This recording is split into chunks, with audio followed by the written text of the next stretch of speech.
Okay, hello everyone. Welcome to Haunted Cities. Sorry, Volume 4. The first game is Exclusion Zone. There's no trigger warnings or anything, so it should be fine. Okay, simple enough controls. Mic check. Okay, I think we're good. I don't know how loud the game is, but hopefully that's fine. Okay. Alright, exclusion zone.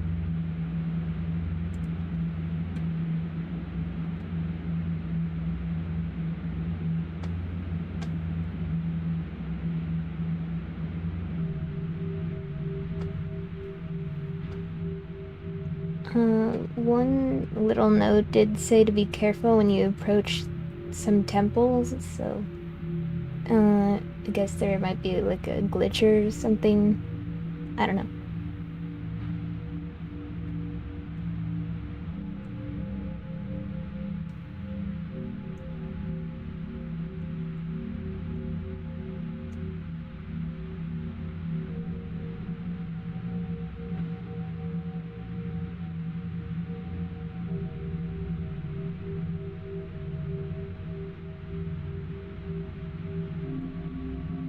Left or right?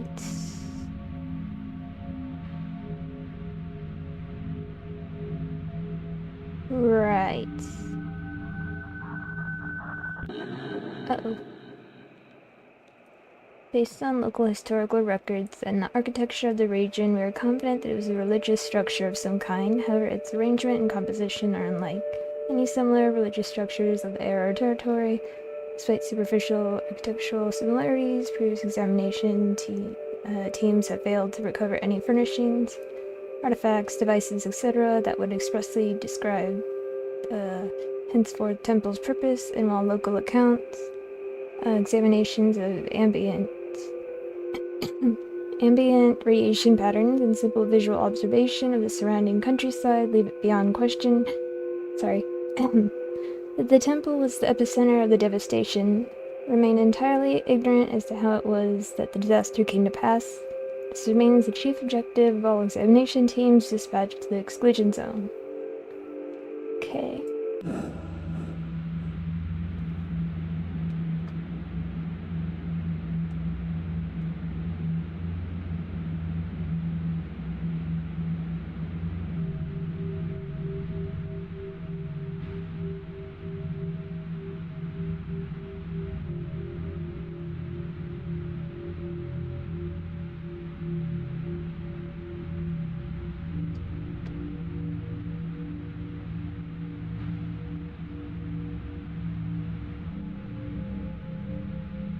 Some giant bug-looking thing.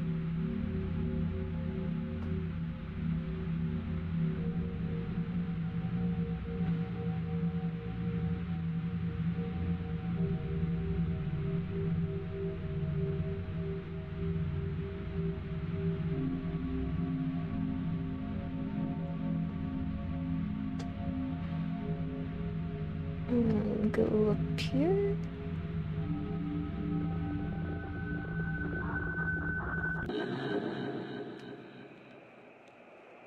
The swooping, asymmetrical fins of the forward shelter area have been something of a mystery to previous examination teams. Their shape and positioning perfectly enables them to gather moisture from the air on balmy days, back when the climate of the area had not been irreparably changed and such days were still possible, which is then channeled into the shallow reflecting pools set into the floor in order that they be kept filled with water. However, this almost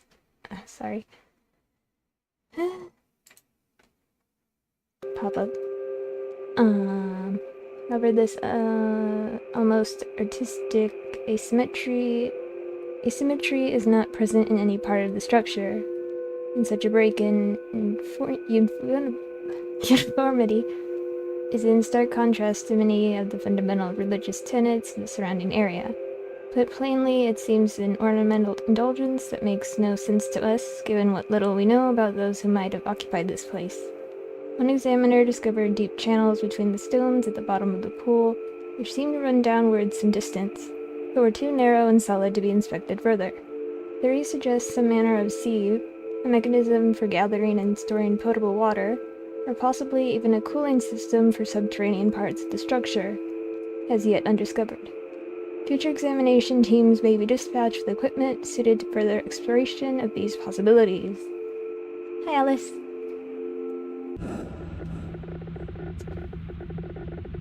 So this game's called Exclusion Zone. Met some temple thing.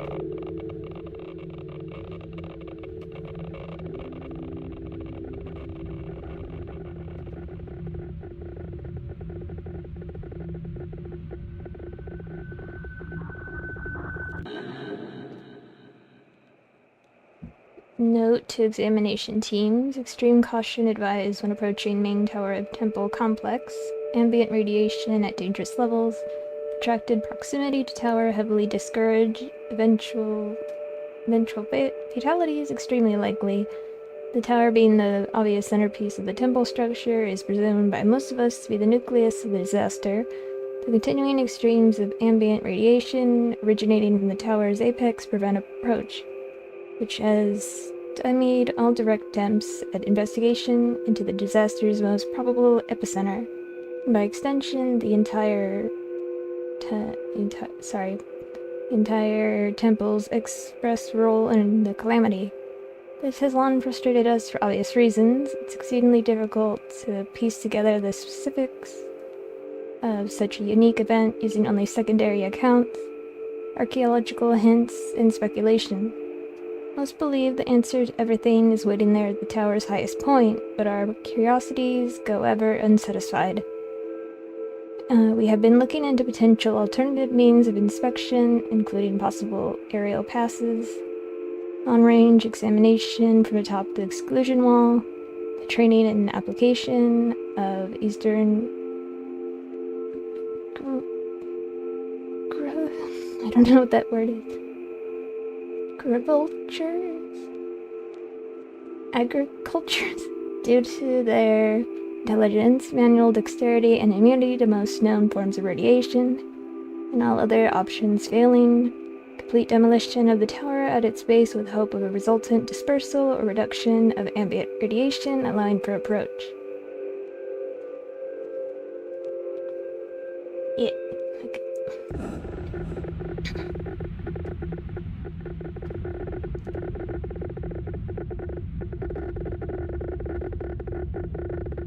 Hello?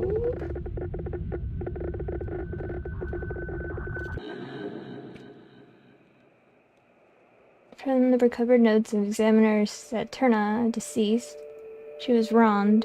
None of this would have happened had her sisters not wronged her so. She would not have been so lonesome, wouldn't have called out like she did. She'd have kept her old worshippers, the ones who knew how to build her temples and channel her stones, the ones that came from where she came from. She wouldn't have had to call out across the sea to a place she wasn't known. They only try to love her and honor her here. But our stones are not like her stones, and our air is not like her air, and that's what caused it. That's why it happened, I'm sure of it. She'll be verified, blah blah, once her name is learned, but it was her sisters who broke her up and threw her down. Gods above, it makes me want to cry just thinking about it. How long she must have lain there under the sand, hurting and lonely and angry and not knowing what she did wrong. And now this, so much devastation just because she wanted to be loved, and because they wanted to love her but didn't know how. And now she's alone again, wherever she is. I don't know how to pray to her. I would if I could. Maybe just thinking about how sorry I am for everything she's gone through will be enough. I'm sorry, sister. You deserved better. This was not your fault.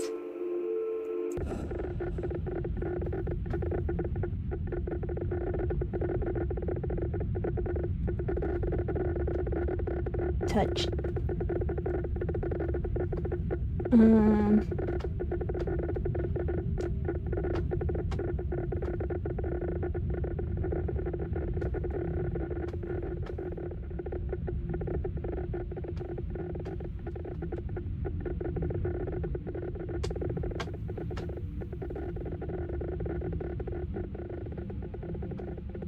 guess I go over there?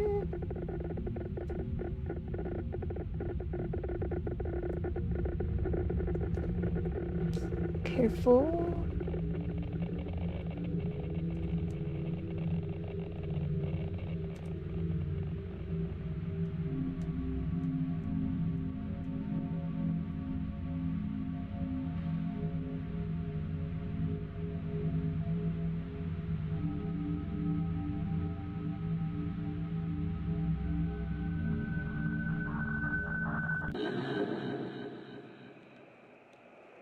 The overlook, for mercy, is one feature of the temple which can be at least partially explained. Were it not for the exclusion wall, the overlook would provide a grandiose view of the nearby lake, which is a feature the temple shares with all similar structures of the region. All are built in proximity to an inland body of water, generally at elevation, and all feature an overlook of similar construction extending from the main structure and pointing toward aforementioned body.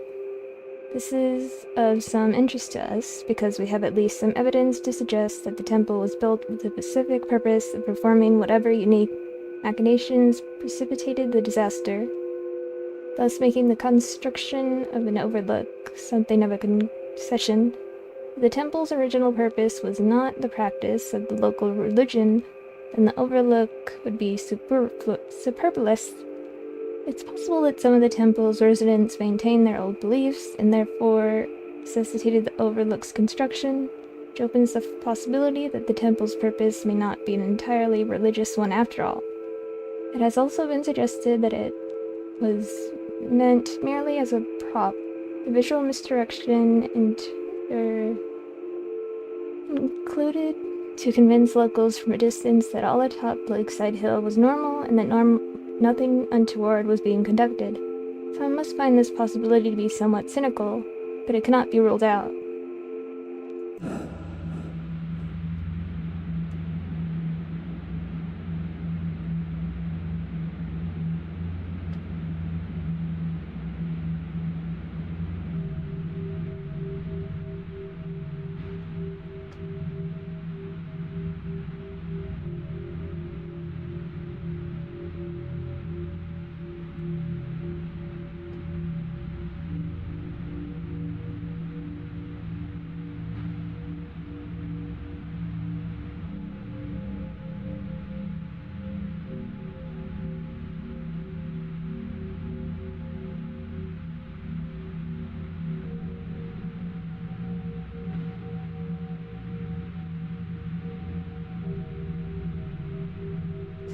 How do I get over there?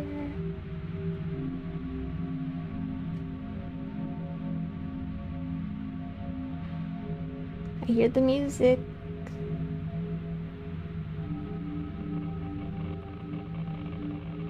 Is the text gonna pop up?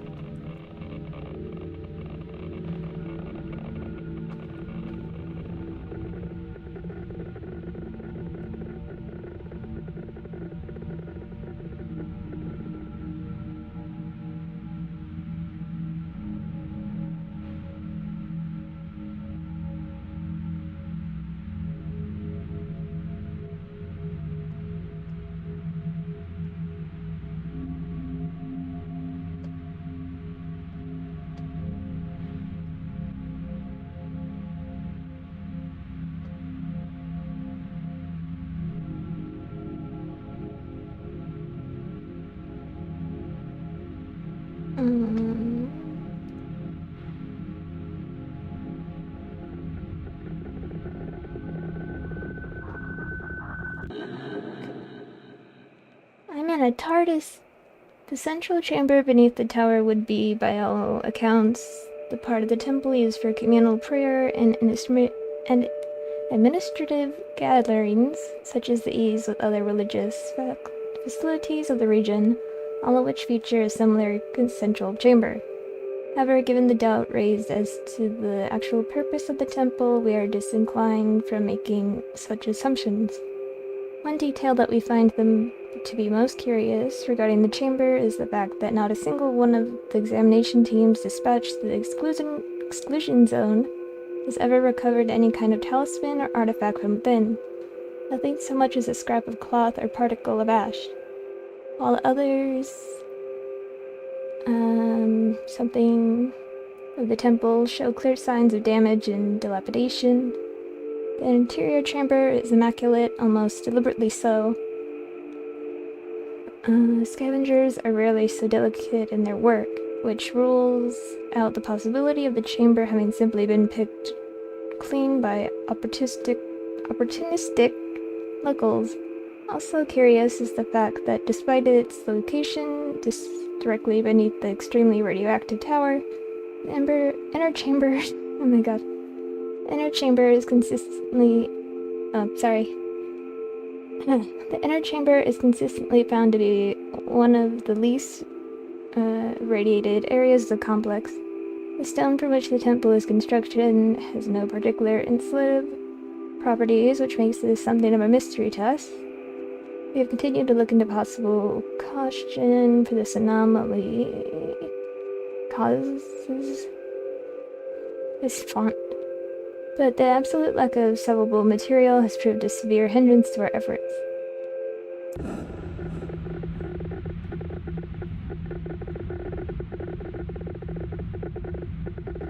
Watch a weeping angel just pop up.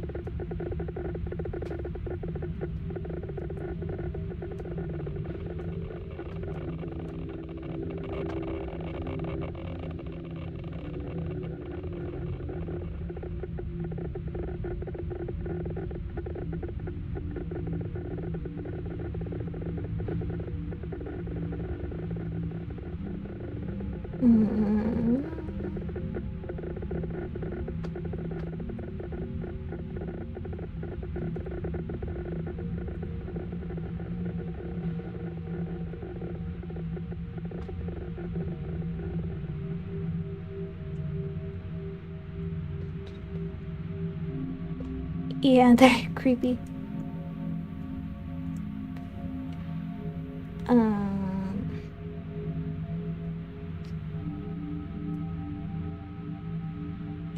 Maybe I can jump up here?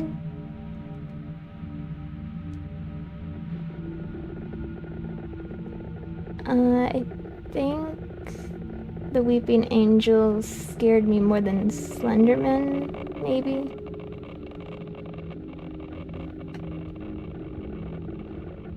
Maybe about the same, because they're basically the same kind of creature, sort of.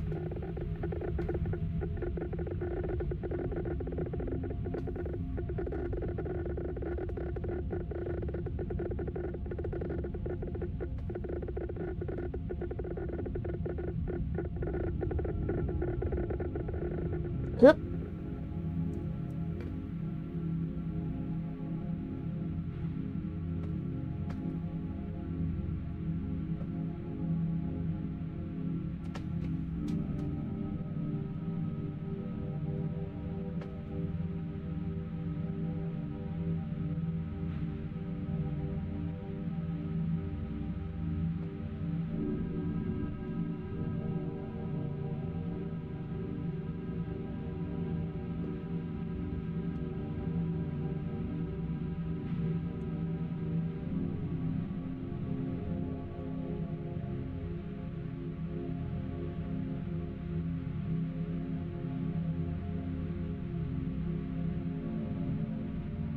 Okay.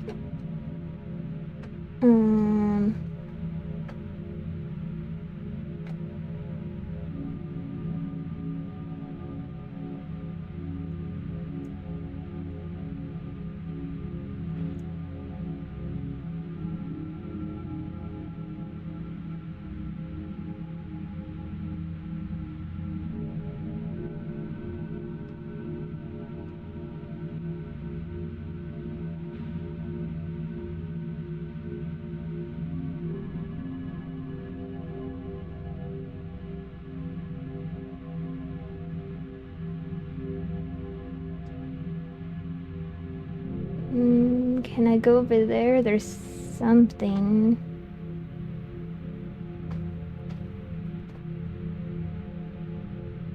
And I'll try. Oops, almost got impaled.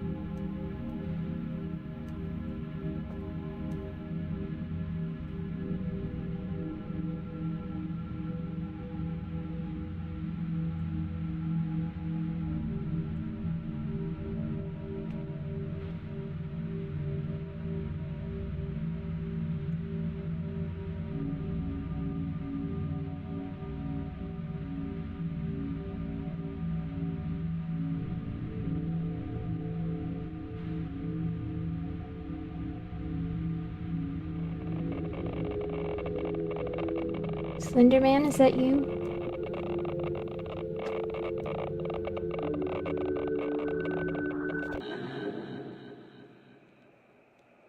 It is reasonable to assert that the exterior area to the north of the main structure was a plot of some kind. Many such monasteries and isolated religious communes of the time featured similar outdoor areas used traditionally to cultivate a staple crop that the temple's residents could survive on or use for trade with nearby settlements.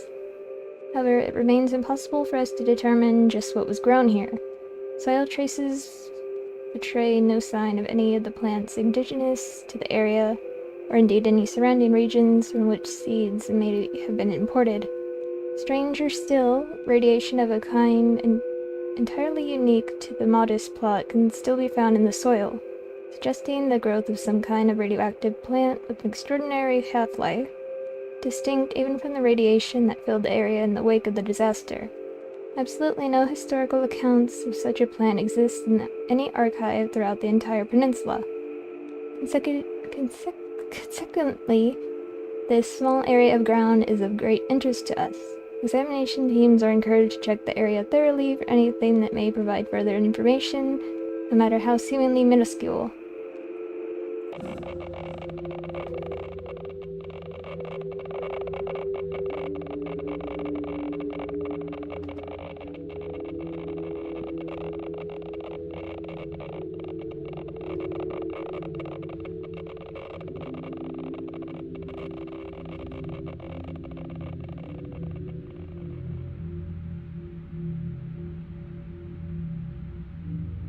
I think that's it for this area.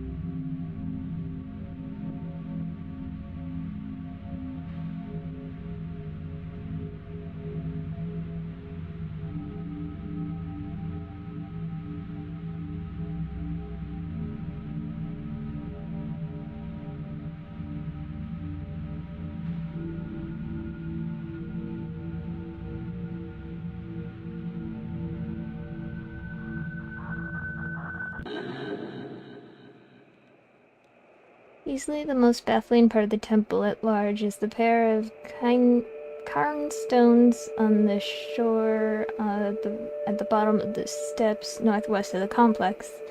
Nearly everything about them seems at odds with the rest of the structure and with the region itself. They are of a material that eludes identification and which cannot be located anywhere else on the peninsula. The arrangement, and indeed their very presence, suggests a kind of clandestine purpose that would likely be considered paganistic, possibly even heretical when juxtaposed with the dominant religion of the territory. Yet it is obviously too close to the temple to have been kept hidden. The glowing arches lining the stone steps which lead to the shore are found to be constructed after the temple itself, but the cairns themselves, hitherto impossible to date accurately, are highly presumed to have been there for much longer, suggesting a deliberate acknowledgement of the cairns in the arches construction. Finally, prior examination teams have found traces of a kind of energetic charge in the air around the cairns, not radioactive yet, with a similar half-life to radiation, and distinct from both the fallout of the disaster and the radiation found in the soil of the plots just north of the main structure. While it seems safe to assume the cairns can have had little to do directly with the catastrophe, both their purpose and their existence remain something of a fascination to us. Examination teams are encouraged to check the surrounding area, but are cautioned against protracted proximity. Any examiners who remained in the cairn's immediate presence for more than several minutes began experiencing symptoms similar to a combination of radiation poisoning and idiatic plague, with at least one case resulting in death.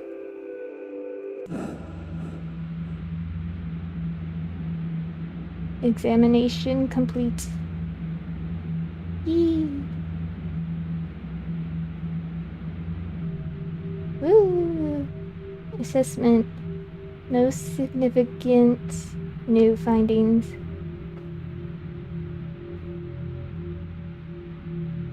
Return to exclusion wall bulkhead for extraction. Do I have to go all the way over there myself? Dang.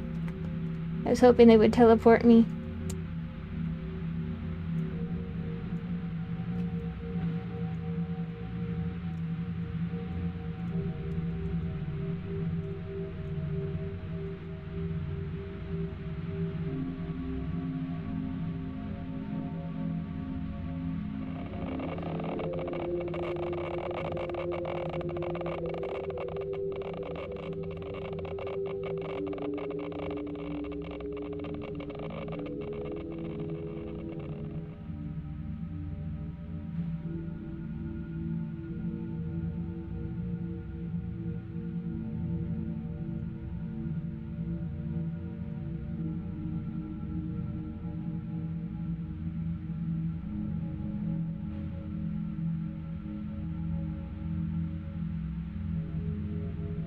Let's go down this way, I guess.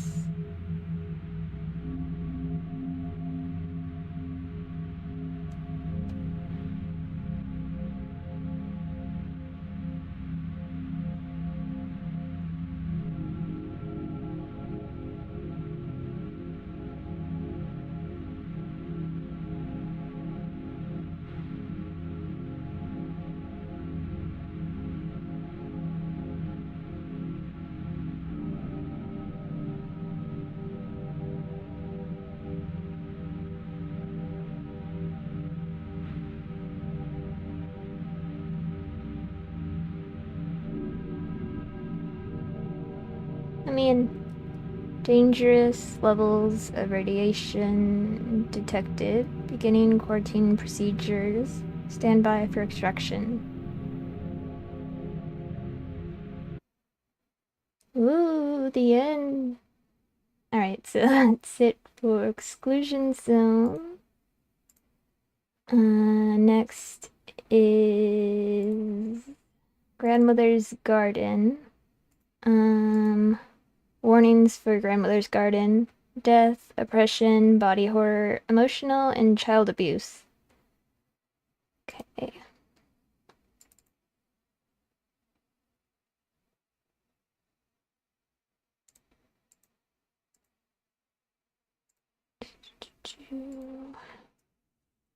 Grandmother garden.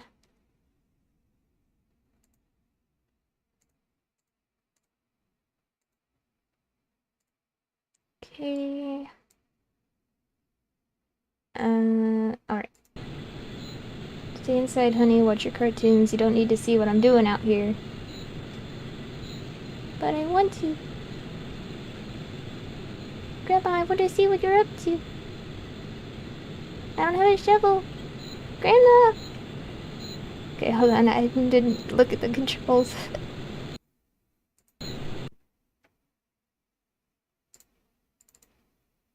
It's the wrong one. Arrow keys. D is dig. Okay, so I accidentally pressed D. Alright. Okay.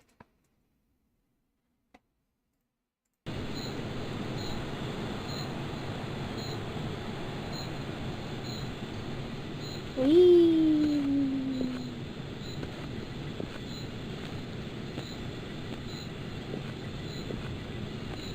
Grandma, I need a shovel.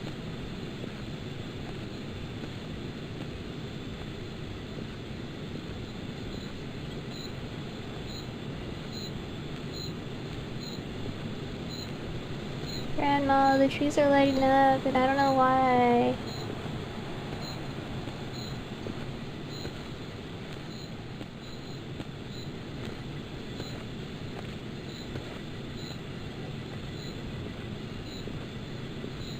What's this? An open grave?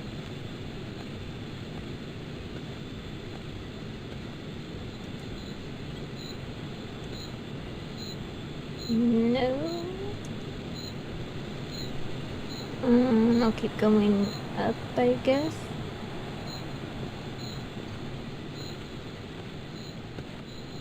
What's this?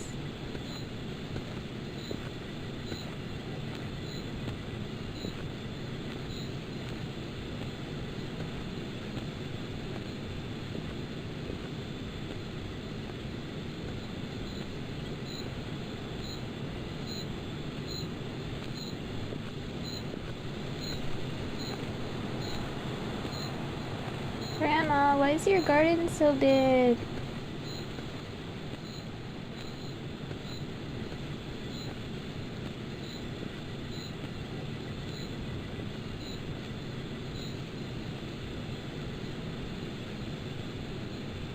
Grandma, I'm stuck. Help.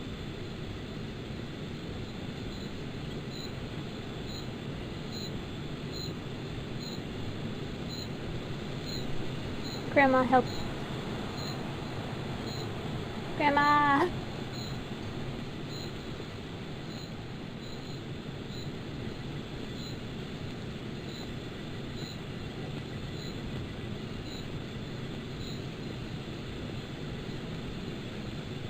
Is there nothing here, or what?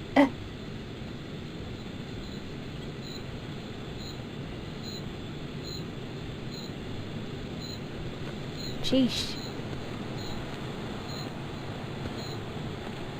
Oh well. That's definitely the good sign. Oh well, grandmother and I use it to draw fluids up from the veins below. What fluid we get depends on which phase the moon is in. Gross. What other fluids are in a well? What, you're gonna like drink blood or something?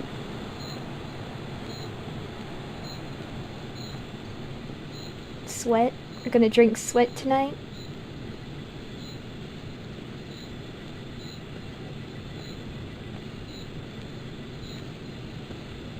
I don't know if I should have like tried to go inside, because maybe that's where the shovel is.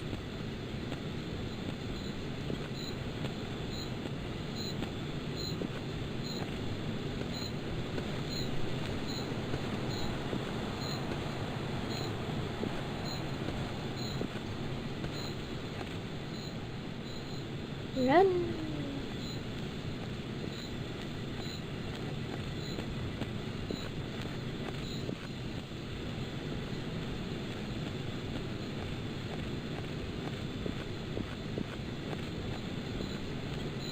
Let's go this way.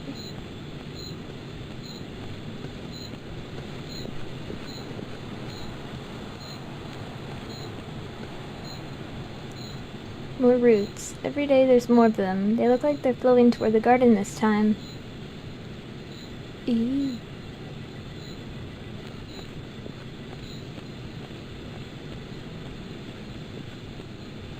Is this a graveyard?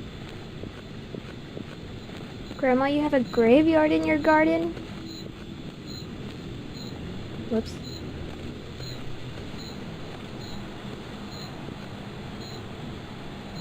A headstone that's unmarked. An extortionist is buried here. I don't like remembering this one. I had to carve out the faces of 100 coins to bury with the body. My knife kept slipping and cutting my fingers. I cried and got shouted out for it. God. Sorry, again. Stop it. My knife kept slipping and cutting my fingers. I cried and got shouted at for it. I was too young. She shouldn't have made me help her.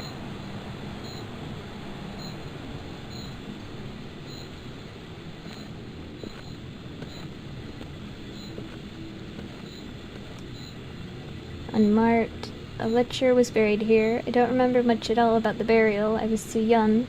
The only memory I have is grandmother whispering to me, telling me to throw cockroaches at the body while it was being covered in dirt.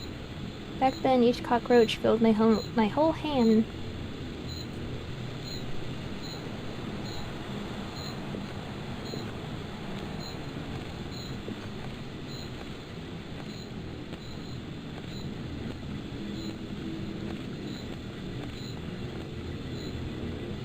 Liar is buried here. We buried him when I was very young. I remember watching as his hands and feet turned to tons as we lured him into the ground. He slipped off the rope and fell apart.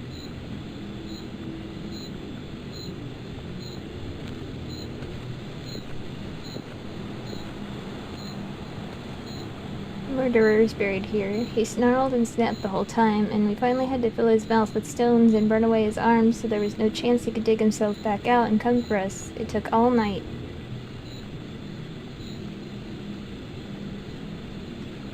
Maybe rich people. Grandma killed all these people, stole their money. Exterminator, the greatest monster of them all. Grandmother doesn't even like me to look at this grave. He murdered so many, not a word was spoken as we buried him. We just listened to the sizzling of the fluid as it boiled his skin away. Grandmother was laughing.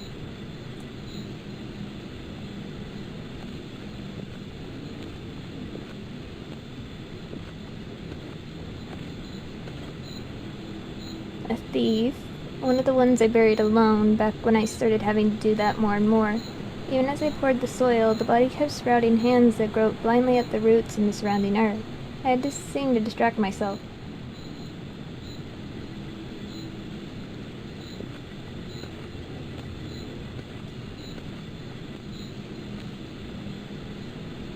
Arsonist. Thinking of him makes me angry. I had built a dollhouse, and I was so proud of how its spires twisted and its veranda swallowed itself. He broke into the shed just to burn it down. He was the first one I ever buried all by myself.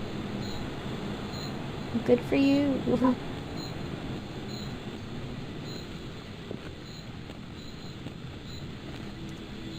Blasphemer. I was only a child, but I remember him very well. He frightened me. As the body lay in the earth, it looked at me and whispered, "Reject the worms, child." Grandmother split his skull with a root and made me say grace to the pallid queen for the rest of the night.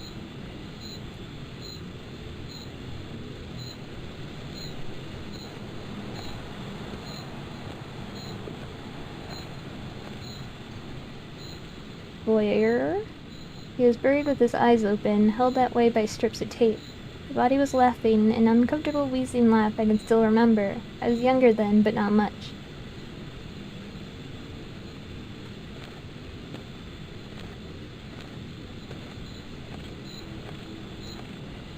Dissidents? Grandmother always hated dissidents the most. I wanted to read some of his writing, but she never let me. Even with the centipedes tunneling through his eyes, he hurled accusations. I never told anyone, but in a strange way I admired him.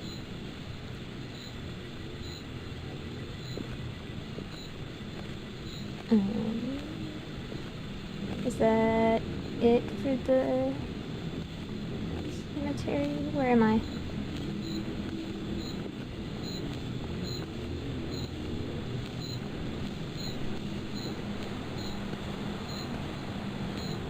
Is this my shovel? Grandmother's taproot. One day it will grow into a massive tree, seething and terrible and vivacious. It knows the taste of 10 different monsters. These people that were killed. Its flesh is constantly whispering, demanding more.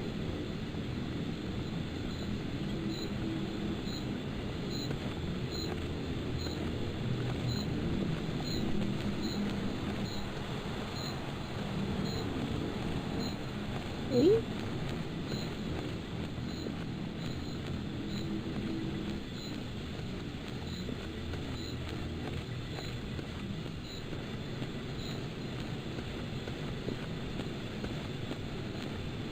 What's this? Just a branch.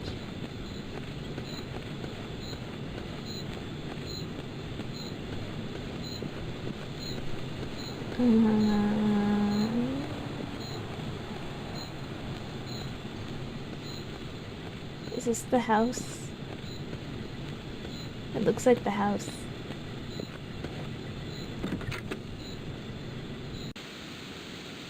She shares her bed with insects. She sleeps away the light.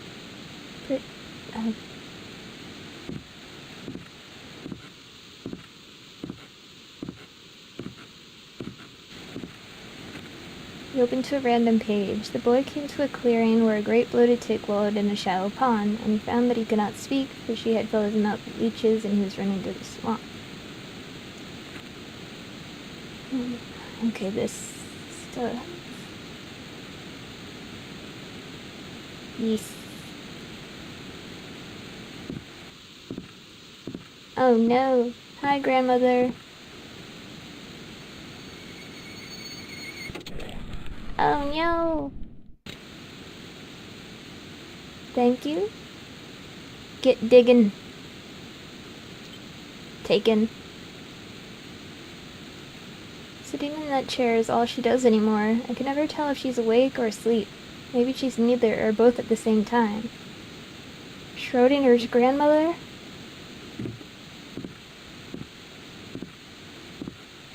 What happens if I turn this off? Will she yell at me? Pro shows. Old, slow advertisements. Footage of leech farms. They're all she ever watches anymore. I used to watch with her, but I don't like how they make me feel. Grandma, I grew out of the leeches. You're so old school, Grandma.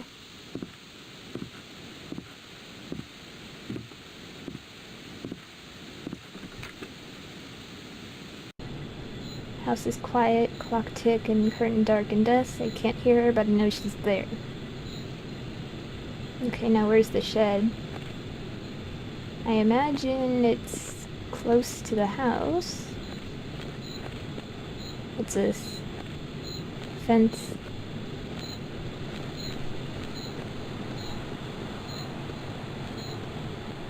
Maybe it's the other way. Where am I? This is something.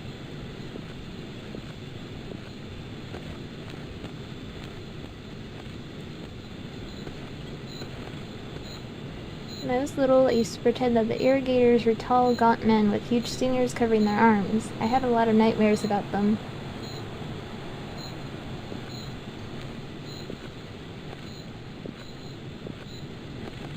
Whoops.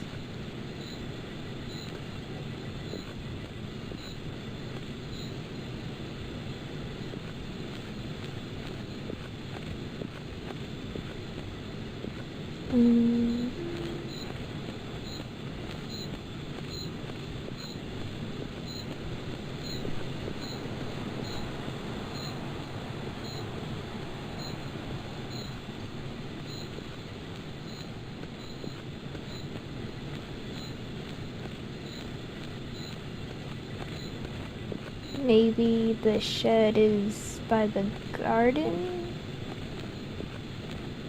That would make sense. If I can find the garden.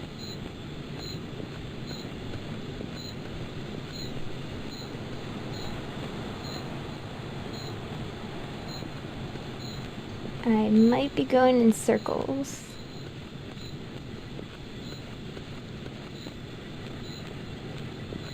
Okay, so where were these roots again?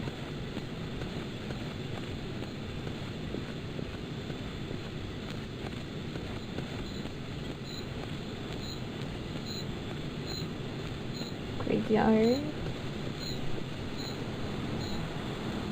Okay, so can I go this way? No.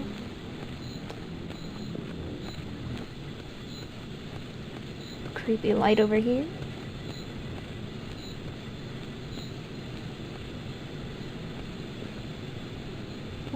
I don't think I went this way.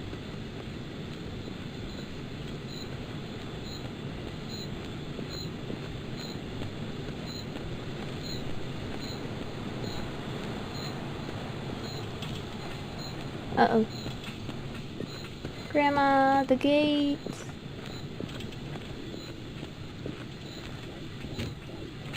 Man. Soil is soft and loamy. The trees are sick with rot. The air begins to thicken. The rain begins to riot.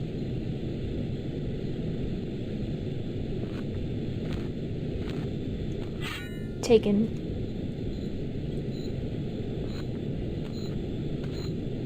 Can I look at these blood barrels now?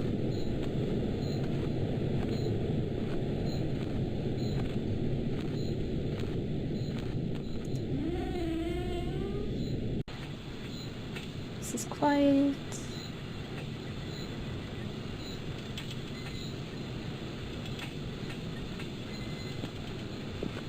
I don't really want to look at the gate, but something tells me I should. Wherever it is.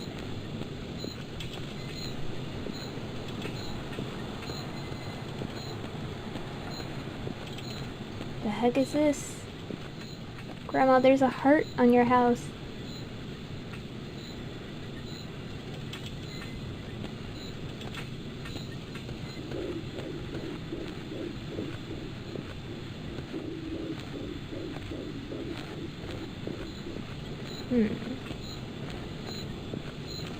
Okay, well, I don't know where the gate is, so,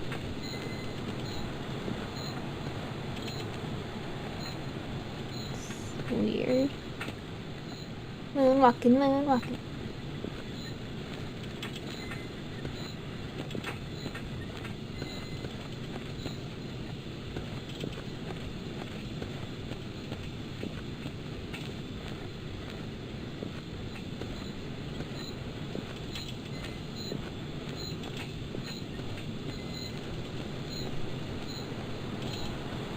I guess I'll go to the graveyard.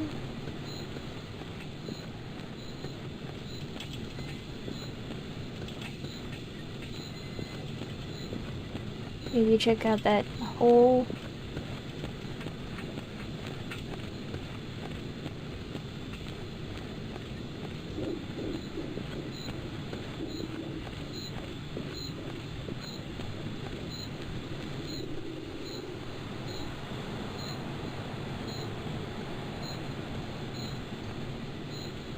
No reason to dig.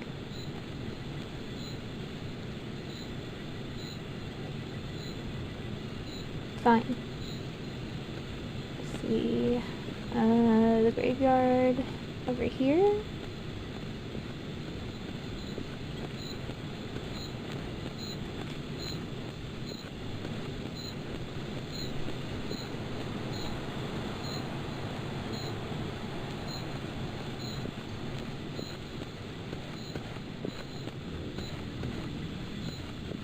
Dig.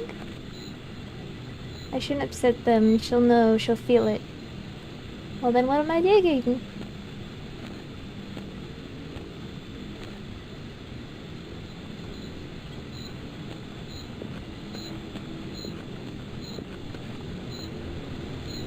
What am I digging?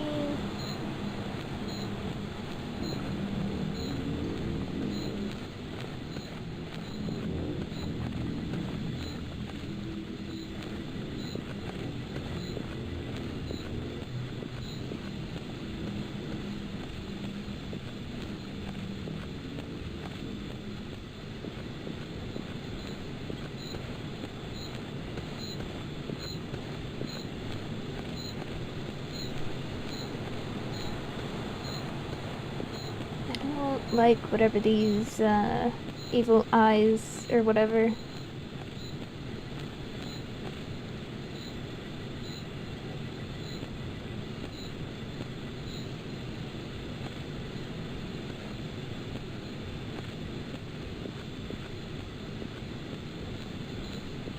Oh, can I dig in? Oh, they're birds.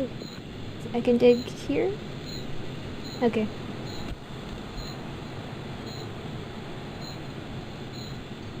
I guess I got nothing.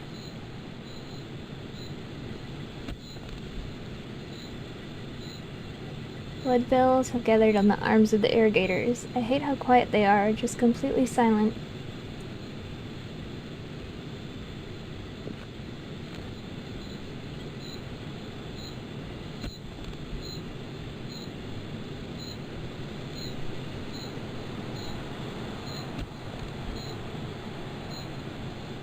I have a bad feeling.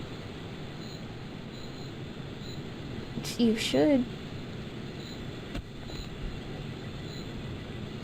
What are, like, is Grandma gonna be mad because I don't know where I'm supposed to dig?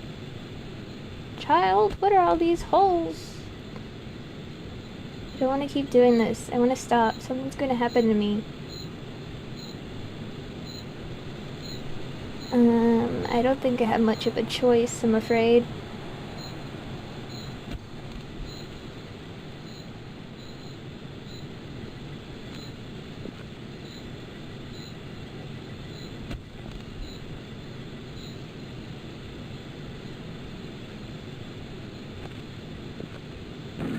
Oh no! Grandma!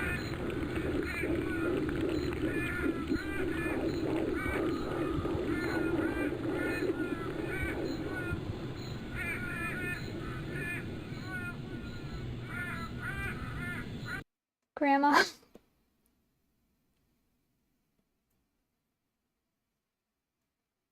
Okay.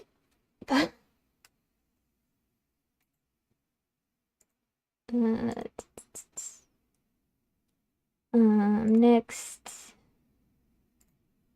Lethargy Hill.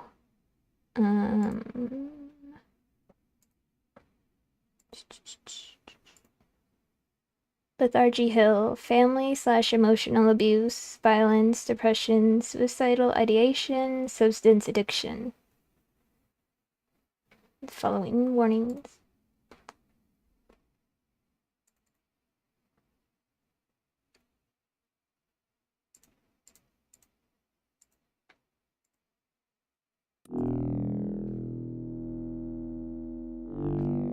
Uh-oh.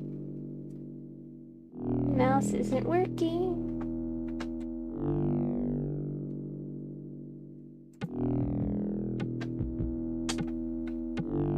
What happened to my mouse?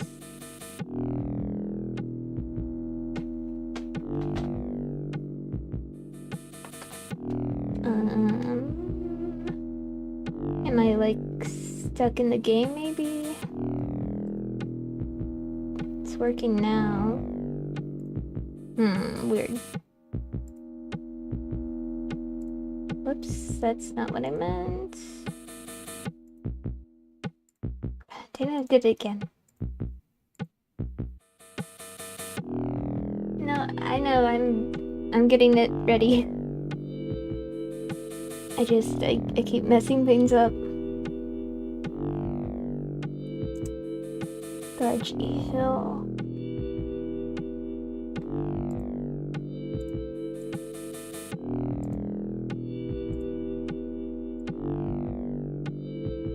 I might need to start over because like there's text I can't help.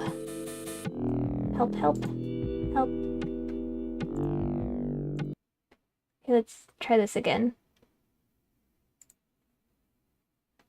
Okay.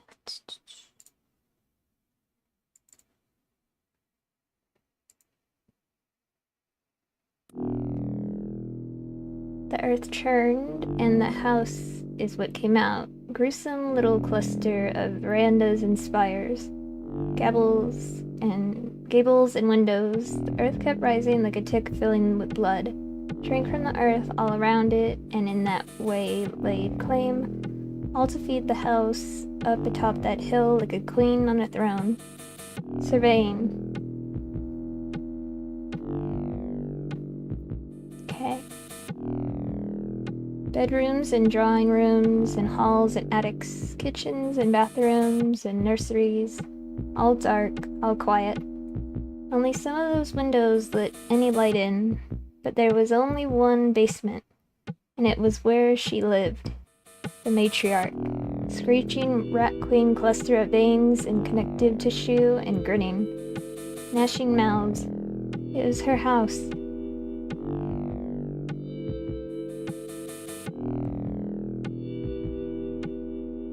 She wanted a family and needed a few loved ones to live with her.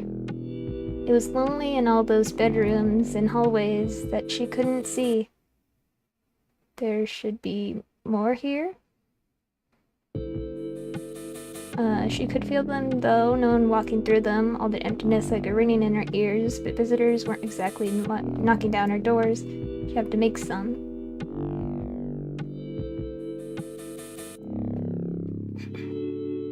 She'd need a husband. Yeah, that would be nice.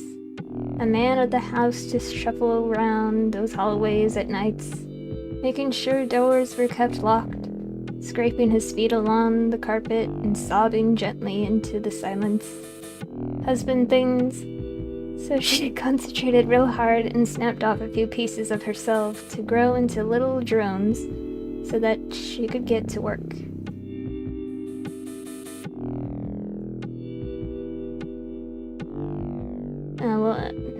I'm just gonna read The drone spread out into the forest, her hands in her eyes. What do I need to make a husband?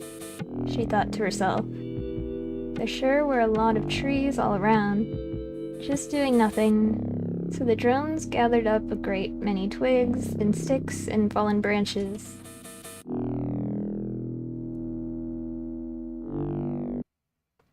Had all these plans for this place. She could use the hair from the bodies of the people who got sick whenever they came to explore the woods, tie the sticks together, give her husband a handsome coif, 2 long arms, 2 long legs, a long body and a long head, all held together with hair and the glue of old room. The drones could eat the rest. They earned it.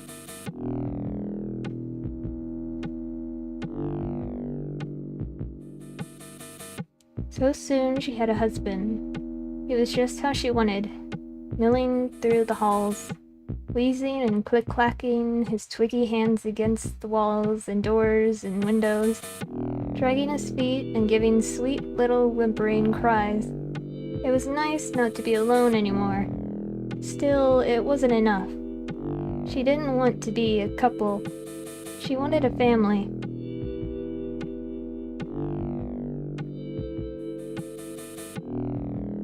Oh, well, a sister would be nice, she thought. Someone to scream at her. Someone who would come and go and keep an eye on her house from afar. But what were sisters made of? Always plans. My arms hurt. There was a cemetery nearby, just beyond the tree line, not too far from the drone's reach, full of bodies all full of ghosts, buried and trapped in their bodies, screaming and screaming, ready for harvest.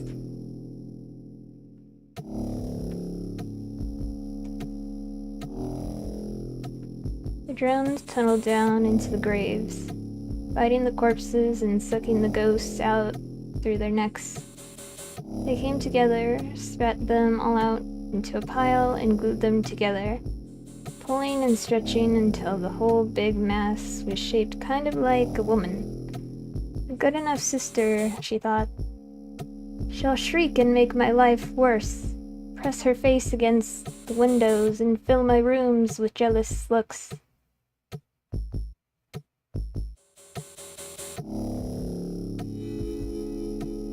So now she had a husband to keep her company, and a sister to keep her angry. But what's the point of being a family if you don't have any kids? She should have, too, she thought. A son and a daughter. They'd love each other and hate her, or love her and hate each other. My blood feels as so dull. Either would be nice. They'd bring life and motion and sound, filling up the walls with shivering warm noise and trying to dig out each other's eyes. Her son would be an inside relative, like her husband. Her daughter would be an outside relative, like her sister. It was easy enough to make her son boys are simple and sweet. She brought the drones home and used their teeth to bite herself up, sucking up her own blood and spitting it all together in a pool. Her son rose up out of it, made of it, and got right to work, running amok all through the lower floors, staining the carpet and leaving smears on the walls.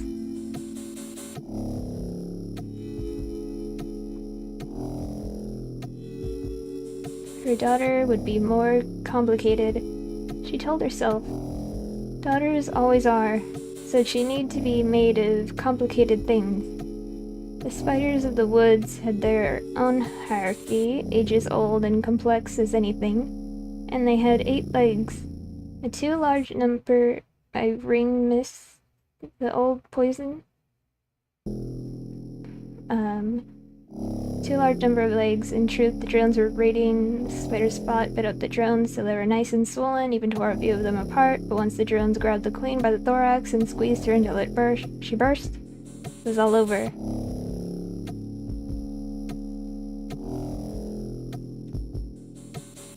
The drones dragged the spiders together, and the spiders were too defeated to care.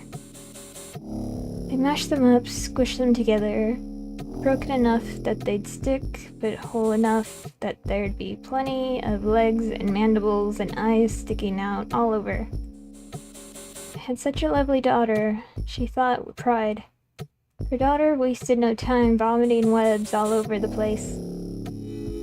Some nights, the daughter and the sister would meet, conspiring about how to kill her. It was wonderful, she thought, just how it should be.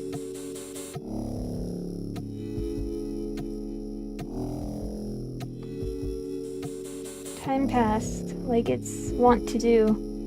For a while she was happy, but not for long. She started to get bored. I used to burn once upon a time. Time passed, not for long, she started to get bored. All the husband did was scrape his way through the same halls, the same order, whimpering the same pleas and scratching the same walls with the same cluster of sharp wood and twigs. "Don't you ever do anything interesting?" she shouted. And he tripped and lay still for a long time. Then he just got back up and did his usual thing. Worthless man, she thought. I hope your hair comes undone and you fall apart.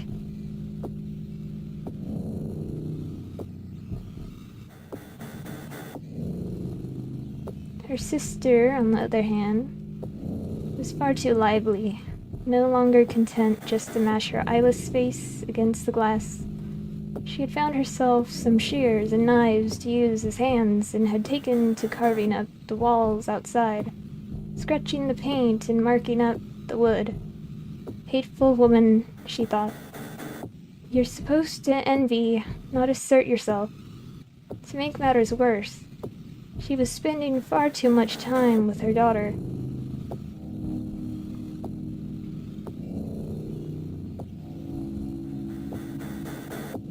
The daughter loved the sister.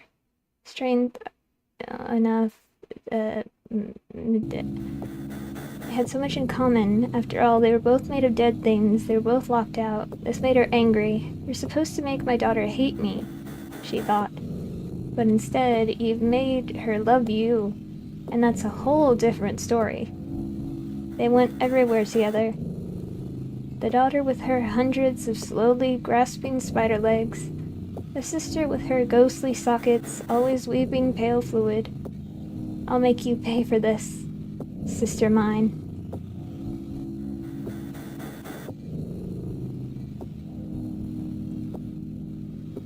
She took solace in her son, the only one that truly loved her, that did anything right. But he was fast congealing, and each inch of carpet he dragged himself across, or wallpaper he tripped and fell into, took a little bit of him away. She didn't want to lose him like that, and so she made him come back to the basement. He tripped and fell down the stairs, spluttered apart, and ended up just like he'd started, a pool of her blood. I'll miss you, she thought, as the drones slapped rattling chains, only my own house's haunt. Happed him back up. She hated her family. They weren't what she wanted. The drones went to the husband, cornered him in a hallway, pulled out his hair. He fell apart, and they gathered up all the twigs and fallen branches and fed them to one of the living room's fireplaces. His smoke screamed and smelled like rotten teeth. Good riddance to bad rubbish, she thought.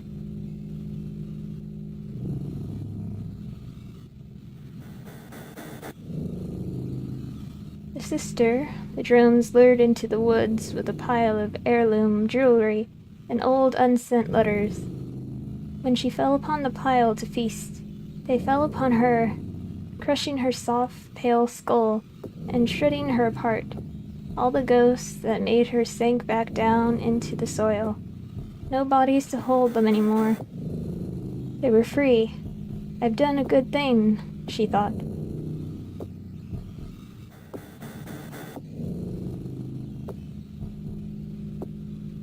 Her daughter was sad. Was a sad, useless, hiding by the wings. That her sister was dead. The drones pulled her apart little by little, separating out the slick, tuntus little corpses she was made of. She didn't fight, didn't even bother to say goodbye. Ungrateful, she thought. I should never have had a daughter to begin with. The spiders were gathered up beside the corpse of their queen and buried. The drones didn't bother leaving a marker on the grave.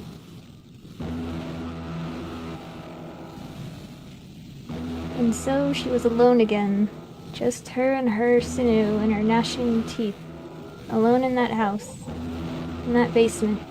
The drones built monuments over the corpses of her family while she slept. She passed the time talking to herself, making the drones chew off parts of her, trying to will the house to shake apart. It never did, no matter how much she pulled at the walls. She felt very empty.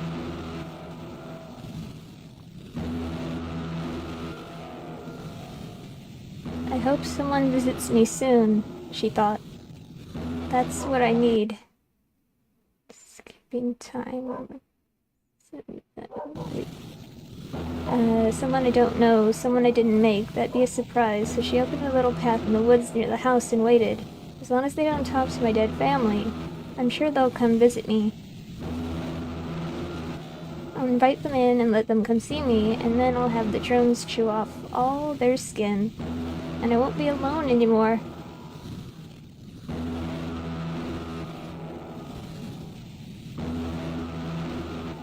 I won't be alone anymore when they come visit me. And I've let them in, and they've come to see me, and I've chewed off all their skin. I won't be alone anymore. It'll be so nice not to be alone. I won't be alone anymore.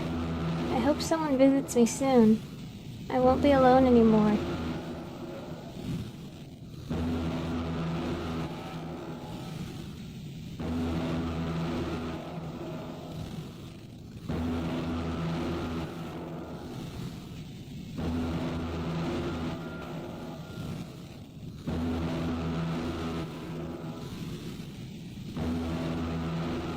House is sealed forever. It was never really open at all. Tell me what I have to do.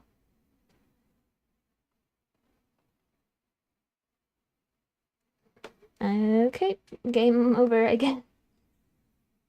I don't think there was really anything. Let's see. Clergy Hill. Yeah, not much going on there. Okay, next. Tenements. Tenement. Suicide/death, ideation, and oppression. Okay.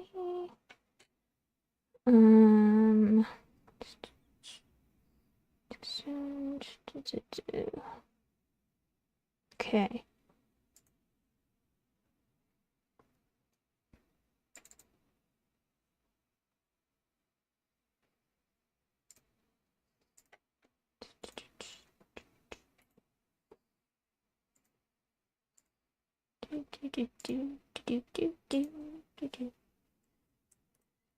Tenement.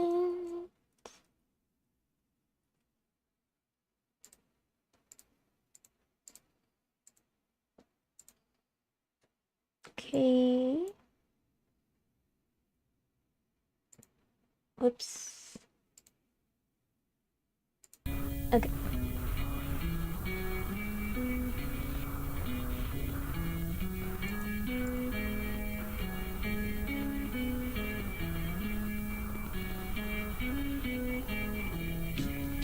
I like this music.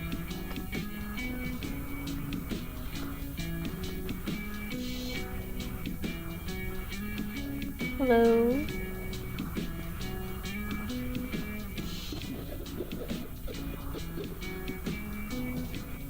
I never got to travel much. That's my big thing, I guess. My big regret. We all have one, don't we? Like one big regret we can't get over, and that's why we're here. I don't know, I'm just going off of movies and stuff. But yeah, like, I would've liked to, you know, living in the same town with the same rows and rows of cookie-cutter houses, always night. Streetlights never coming on, so they just stand there like pointless poles. It's mind-numbing. My friend, whose name I forgot, he used to travel sometimes with his family, and he would bring me back stuff. This one time he brought me back a videotape from a place he'd gone during winter break. Told me to watch it alone, so I did that night in my room, and it was this black and white video of a woman from the shoulders up. Only her eyes and mouth were empty, like no teeth or eyeballs or whatever. Just these black holes, and she's up against a black wall and she's talking. That was it. She just stood there with her lips moving, and there was a voice, but it was muffled. It was saying these words in different language. I don't think she was speaking sentences. The words didn't sound like they were arranged that way. Just word, pause, word, pause, word. 7 hours of that. It was a very mechanical and sharp, that language. Like old metal. Never did figure out what it was, and it makes me feel stupid and sheltered. Didn't matter though, because I stared at her, that black empty mouth contorting. Started to get the message, like it was being rolled over my brain with an ink roller. And language didn't matter because the ink would just fill in the cracks. She was talking about a tower someplace under some kind of lockdown. It was so nice I started crying. From then on, whenever I wake up scared at night and yell out my parents' names, and then find out the house was empty and I was alone, I turn on that tape and it'd comfort me. You can't find anything like that in a small town. They don't make things like that there. Things like art, you know. They're just things that feel important. Things don't make you feel like your soul's being sucked out through the bottoms of your feet.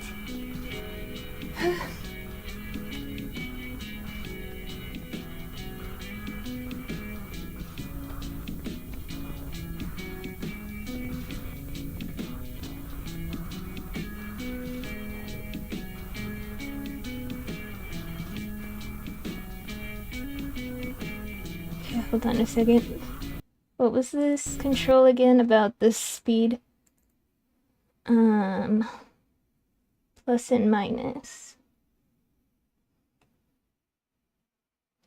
Okay.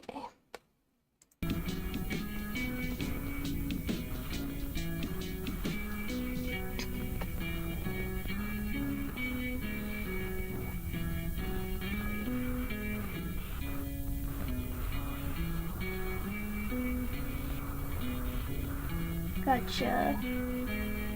That was a little too fast. I thought it was fine at first, but no.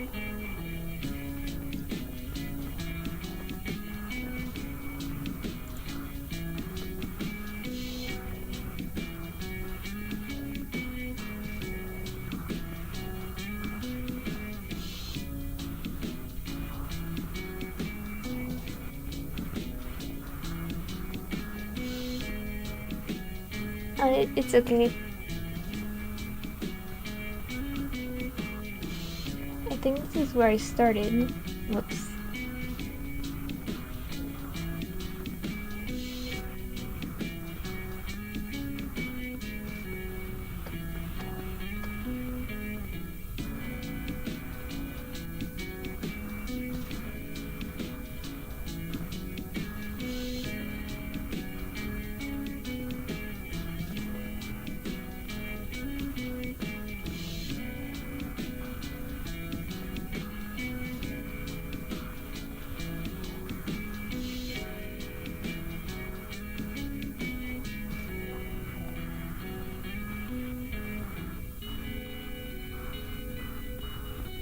This kind of looks like the city in Jet Set Radio. Well, it reminds me of it anyway. It doesn't really look... Hello?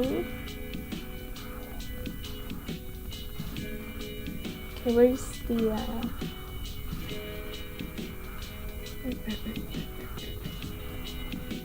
Okay.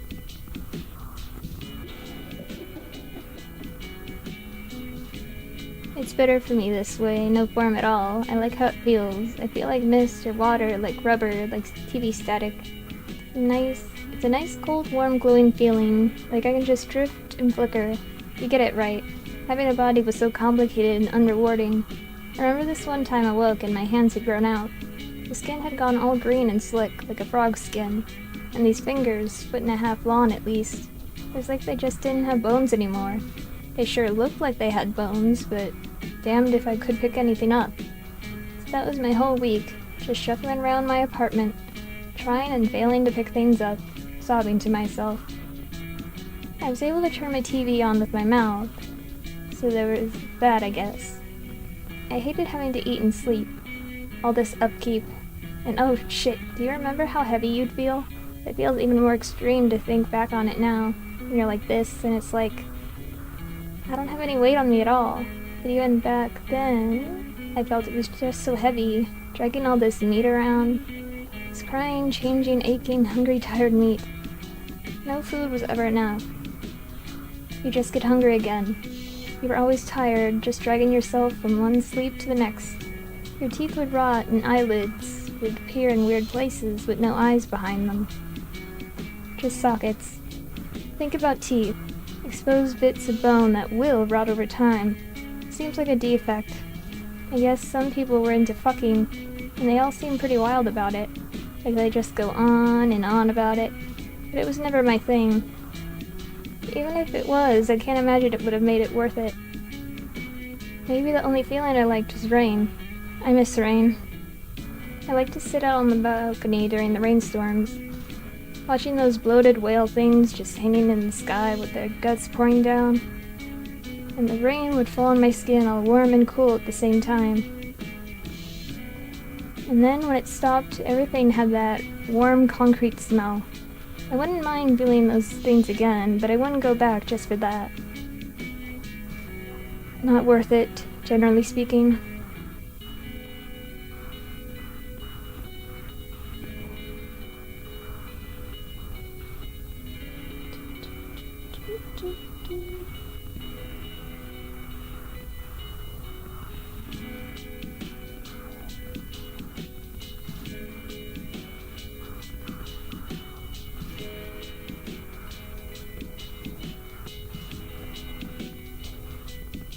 Right, I was seeing, like, if I could speed up the text when it was ending, but it didn't look like it was doing much.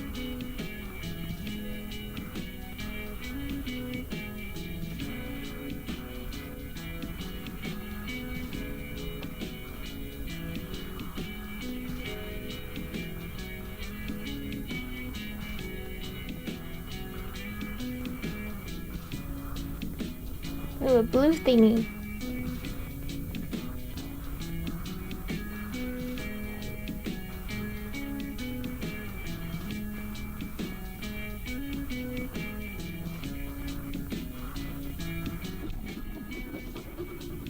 Where do you come from? Sorry, that's maybe a little personal. I asked because you don't look like the rest of us, but also because I was going to ask if it had any basements. Where you come from, I mean, like the town or the city. Basements fascinate me. They're like the ocean, you know? So depthless and unfathomable. And they're just right there under our feet, going down who knows how far. I don't know how anyone could walk past one of those stairways without being just absolutely desperate to go down and see where it leads. I did just exactly that one time. I remember I was going home one night, only I didn't want to go home because my apartment was dying and in a lot of pain, so it was lashing out. So I passed by this basement staircase next to a storm drain in the street I'm on, and I just go down, not really caring what happens to me. It was the most wonderful thing I ever experienced. I remember feeling like the staircase was chewing me up, like I was being twisted and turned all around. And the stairs would end and I would come out of these places that are just so hard to describe. There's this one, okay, so like, imagine the inside of a chemical plant. Also, it's like a sewer. Everything all concrete and damp. Machines and pipes all over, and then it's this big space, like a warehouse almost, or, I don't know, a submarine bunker. And in the middle of the space, there are these 3 huge holes in the ground, maybe 50 feet across. They're vats, right? And I looked over the edge of one and down maybe 20 or 30 feet. You can see that it's just full of wet autumn leaves, being churned and stirred by something underneath them. The smell of dirt and wet leaves just hit me full in the face. Nearly off my back because it was so strong. Remember, I tried to get a picture of it and dropped my cell phone down in it. When it fell, these deafening alarms started going off, and the whole area filled with red light. I ran like hell. The staircase leading back up had changed to lead down instead, but I took it because what are you gonna do? Don't remember where it led me, though. Here, I guess, in a roundabout way.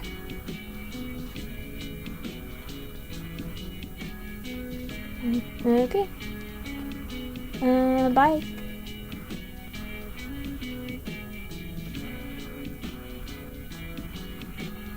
Motion pictures of wolf people screaming at things. Aw, can't get in.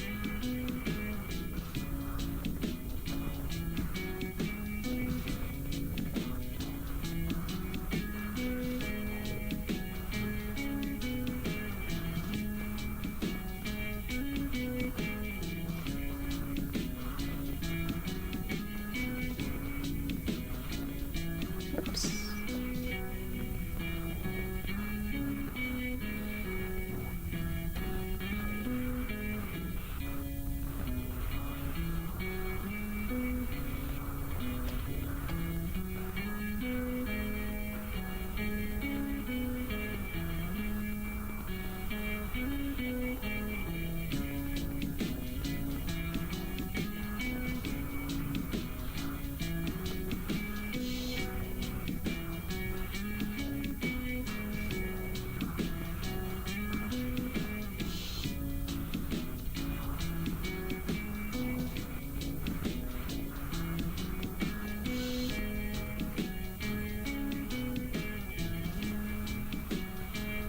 I think I talked to you.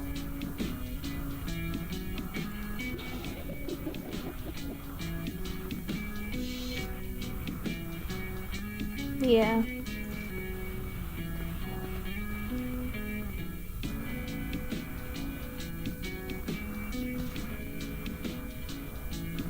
Oh.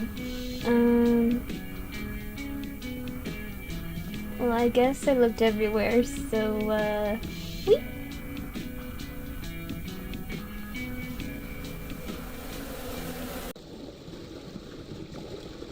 I'm in the back rooms, but sewer edition.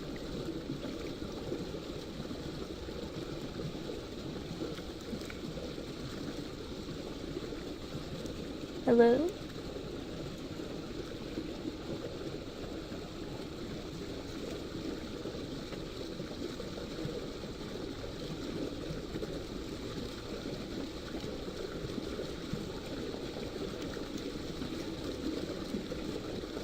Okay, go there. Ladder.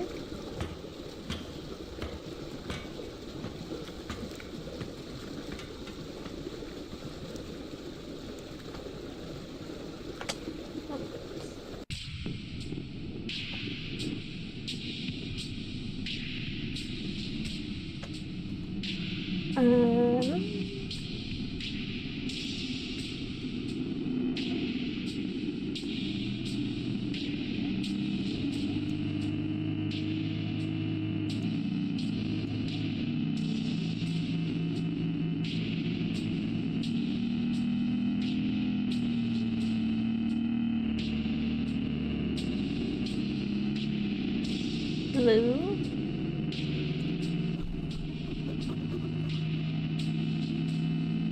Just wanted to get out, that was all. Didn't matter where I went, I just didn't want to be there anymore. I hated that place so much, and it hated me, you could tell. It hated everyone, I think, but people just lived there anyway, as if they couldn't do anything to change it. So many of the old buildings downtown were getting soft, filled with pores, hatching wasps and leaking chemicals all over the roads. Everywhere you went, people just sneered and sobbed. If you didn't sneer and sob, you didn't belong. Fuck small towns. I used to fantasize about getting in a car, throwing all my books and bottles and clothes and things in the back seat, then just taking off one night. Never looking back. Don't care what's out on the road. It can't be any worse than staying still someplace like that. I doubt town would be strong enough to pull me back. The state's in, and even if it was, I don't think It cared enough about me. Do you ever wonder about that? Maybe a town like that hates you just as much as you hate it. Maybe it doesn't want you to be there any more than you do. I guess if something were crawling all over me and it didn't act like it belonged there, or didn't seem like it was enjoying it, I wouldn't want it on me either. Whatever. My family never had a car, not on the kind of bullshit salary they paid at the ink plant. Sometimes I feel like that sort of thing's on purpose. They don't pay you enough to buy a car. You can't leave. You can't leave, you have to stay. You have to stay, you need a job. You need a job, you work at the plant. Snake eating its own tail forever and ever. My mom tried to prepare me for a job at the ink plant. Every time we would pass one of those tumor things on a streetlight when we were walking home, she'd show me how to slit it with a penknife and suck the ink out without swallowing. I'm sort of glad I ended up here before I ended up working at that place. It's quiet and lonely here, but at least I can sit and look at the sky.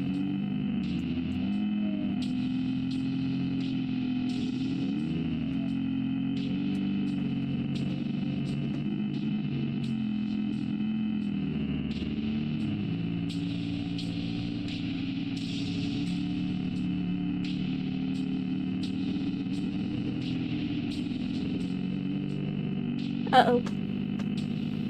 I didn't mean to fall. Whoops.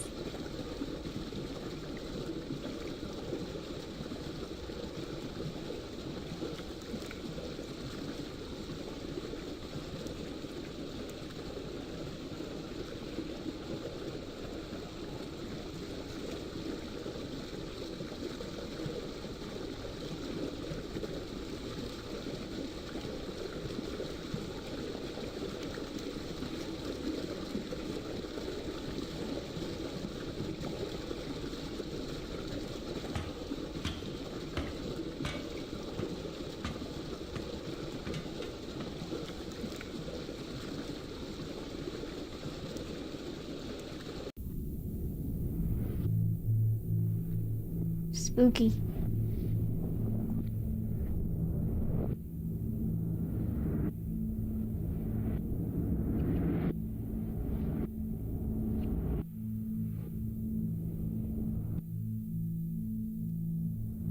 So, I guess these people turn into these ink blots.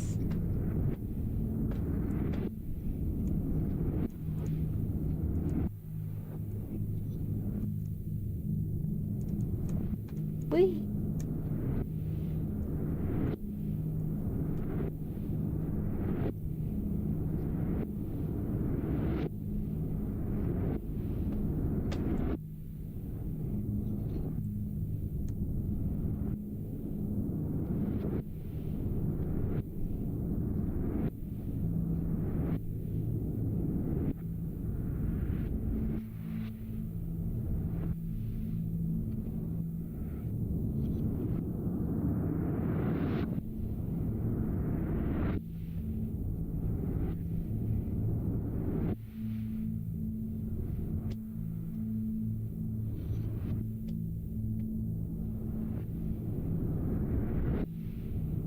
Hello, person.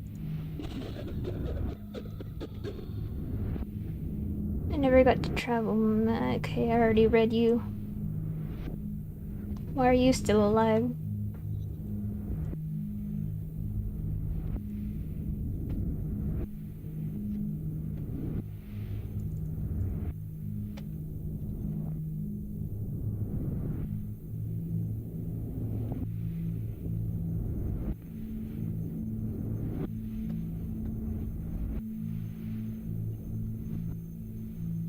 Whee!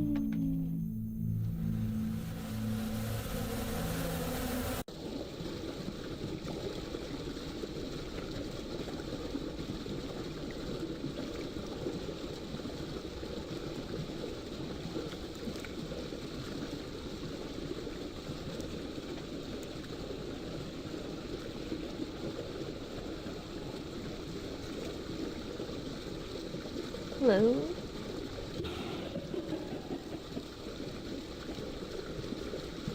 Ah. My head hurts. I must have fallen. I feel split apart. My shoulders feel soft. Go and get a towel from the hall closet so I can clean myself off. God, there's blood everywhere. I must have fallen, or she pushed me. I'll bet that's just what happened. She's just like that, the little harlot. I'll be back into bed. Never mind, don't clean it, just leave it. The floor will drink it. Just get me back into bed. Point me toward the window. I want to watch the sunset behind the tower. The view used to be so much clearer when I was young.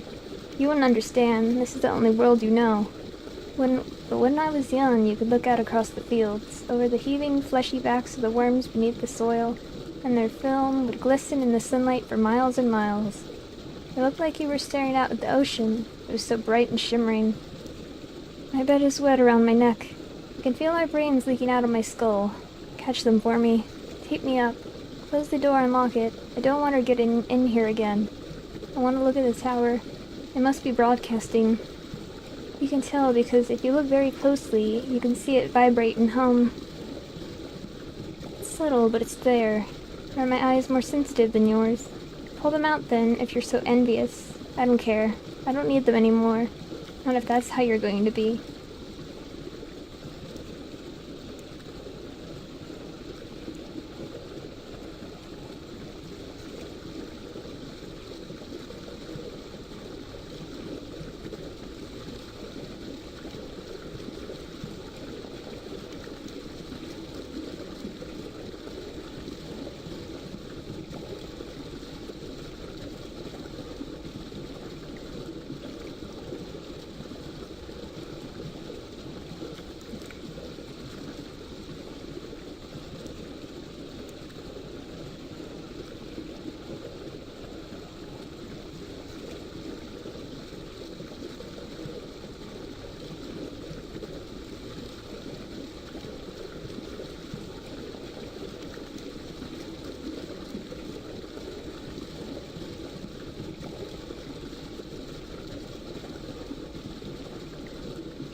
This thing. Lamp.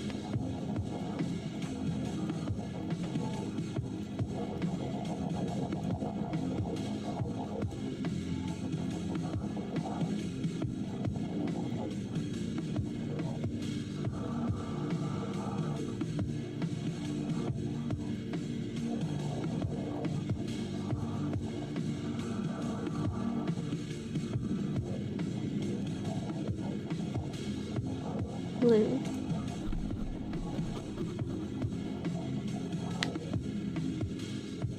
I think I read this already. Yes.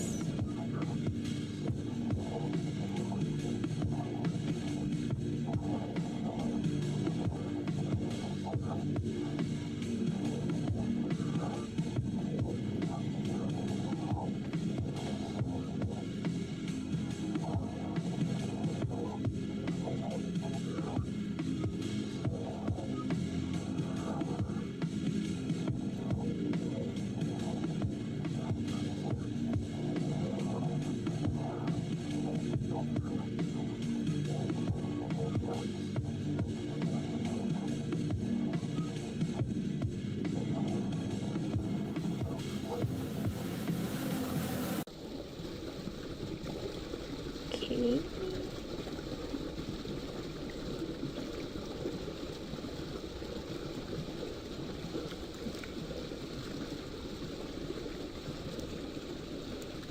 Weird.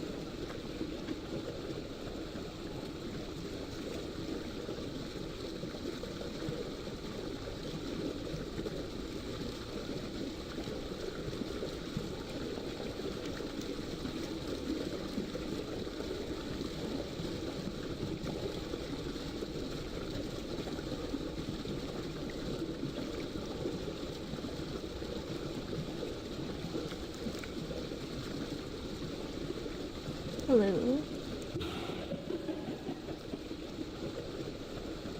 Do you remember? I don't remember. I remember some things, I don't remember it all. God, it's like it got cut out, you know. I remember there were nails and they cut my feet when I walked. Ribbons of skin trailing me. Clapping and laughing and skittering and collecting ashes. I remember his eyes so wide, all those rotten teeth. So many teeth, rows and rows. I don't remember why I needed them. I don't remember. Can you tell me anything? I'd like to remember. There's this feeling in my palms like there's things in there. Crickets or termites, and they're swimming in my muscle and chewing up my memories, and I dig them out, but what did they do wrong? That's just what they do. It's only natural. I feel dizzy and my head hurts. Maybe I'm hungover. I drank so much of the stream that my head held underwater. I had to drink. I was thirsty and afraid, and my feet kept hitting the concrete while they felt soft and painful and wet. I think I was laughing, but I can't remember. Fuck, I can't remember anything. Can't you help me?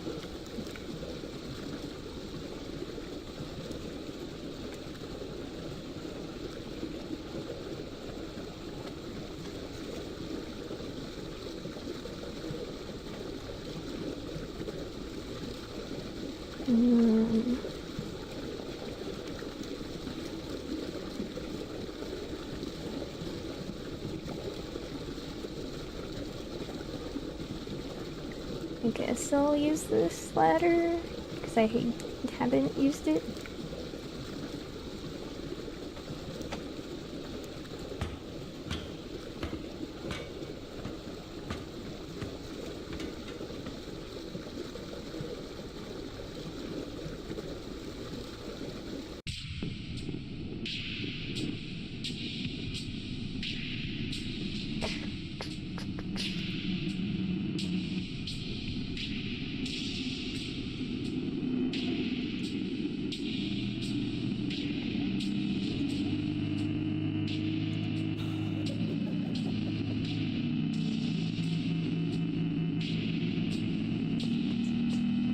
This place reminds me a little bit of when I'd stay at my grandma's house as a kid. It looked a little bit there like it does in here. I liked staying with my grandma. I never had to see her, just listen to the things she'd croak from inside her room. I would spend a few hours every day sliding things under the door for her. But when she fell asleep, I could do whatever I wanted. She lived out in the boonies, so it was always night, which meant the local station was always playing horror movies. The good ones, too, and ones where the men with knives for arms go around cutting off people's heads. And the heads just hang there in the air, spinning around and crying and puking. So, like, kind of scary, but also kind of funny. She always kept her pantry full of cereals, mostly the bad, flavorless ones, but sometimes the good ones, so that's what I'd eat. I was too little to cook, so I couldn't do anything with all the livers in the fridge. Lucky thing she ate them raw, or wouldn't have been able to take care of her. She had this room on down almost to the very end of the long hallway in her attic. You'd go into this room, and it was so small, and there were no windows or anything. And you'd close yourself in there, and it was just totally dark with a smell a little bit of, like, incense, and a little, like, burnt toast. You'd lay down in that room, and as soon as you started to drift off, the room would start whispering things to you. Or maybe it was just the floor whispering, and you feel the floor touching you, like these little fingers just kind of feeling you out, looking for a way in. Not like anything creepy, like not a pervy thing. Just like the room sort of wanted to hang on to you, I guess. Like if a bed could tuck you under the covers by itself. That's how it felt anyway. I missed that old house. When she died, it died with her. So when I went the last time, it was just this big hole in the ground filled with putrid skin and long white bones. I had to sit on the lip of the hole for a week and just reread old comics until my parents came to get me.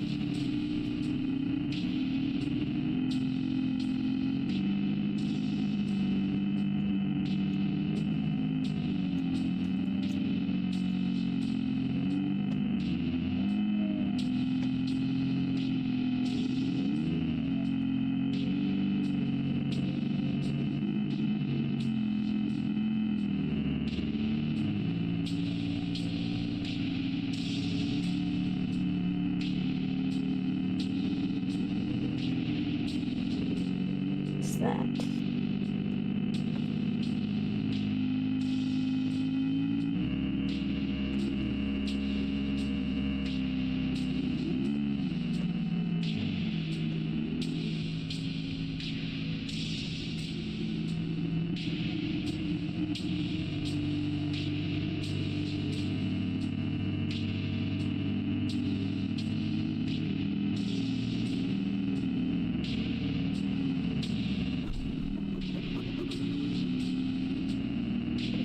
Read that.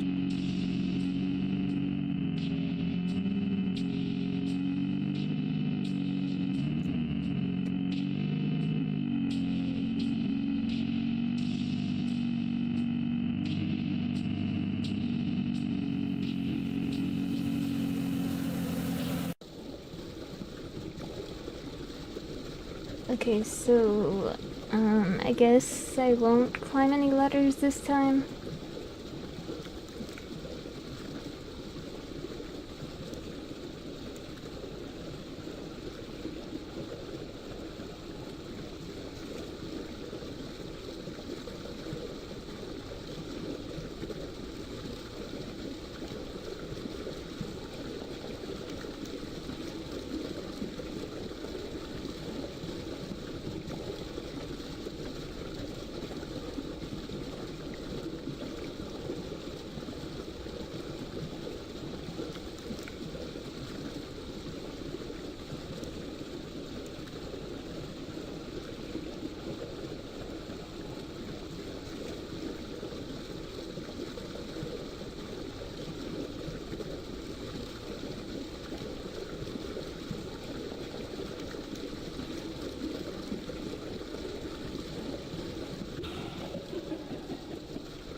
That you...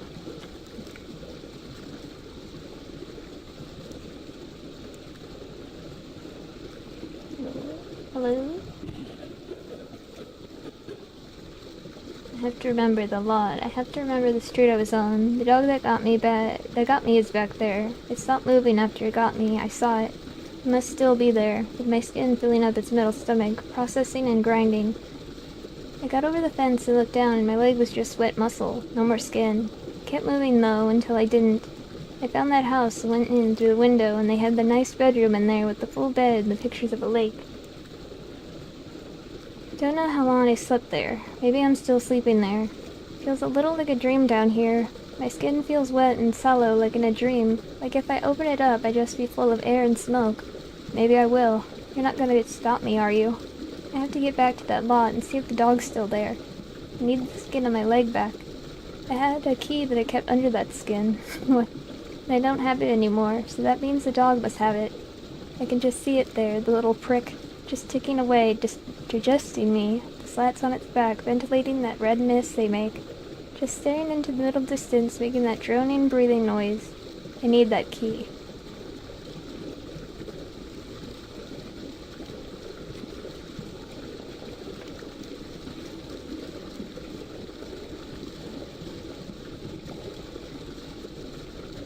So do I don't know if there's anything else to do in here.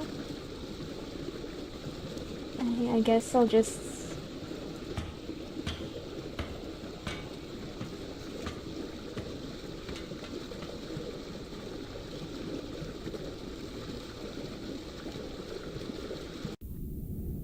I'm not sure what I'm doing. Am I trying to find this key now?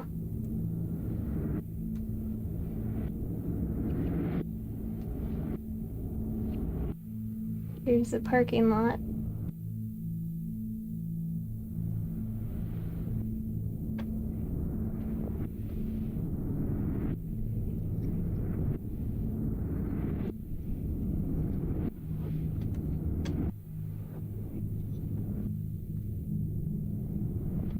I think I heard a dog bark.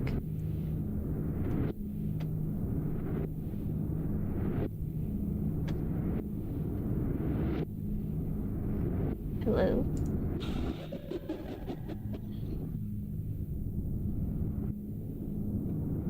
Read you.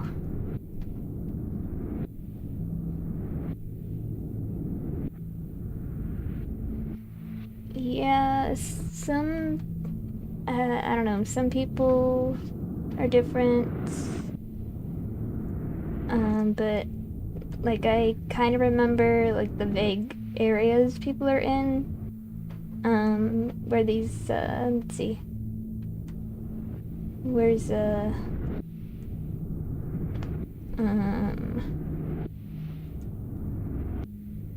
Like, they show up at these little ink spot things, so, I kind of remember who I've already talked to and who I haven't.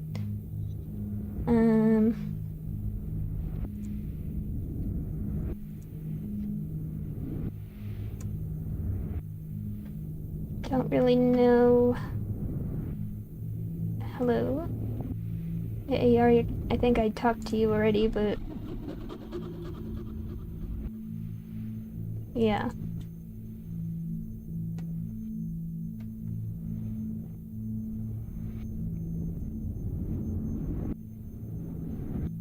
Hello? Do you know what this place is missing? A hotel. You may laugh, but I'm telling you, when I was younger, everywhere that was anywhere had an hotel.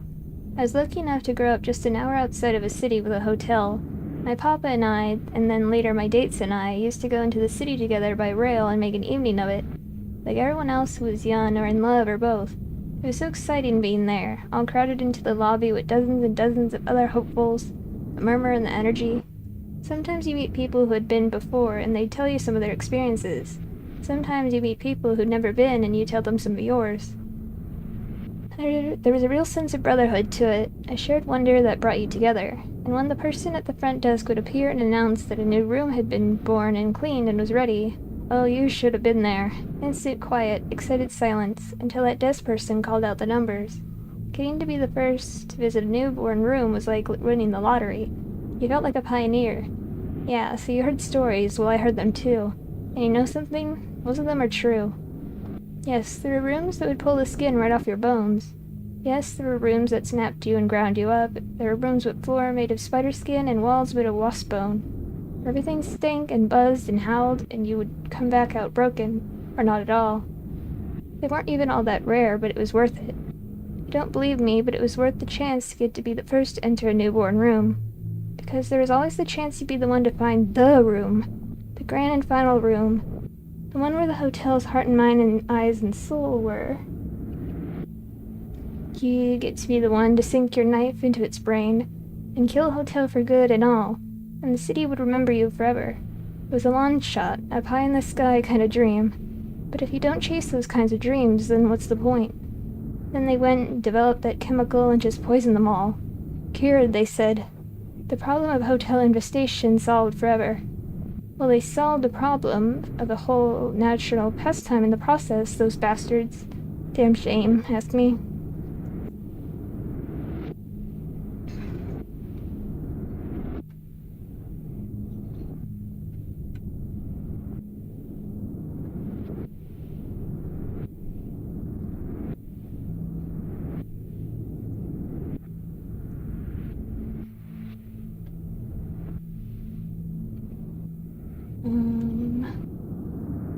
Like, I'm not really sure what the point of this game is. Am I supposed to talk to everyone? Am I supposed to find this key? This hotel?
Blue. Red U.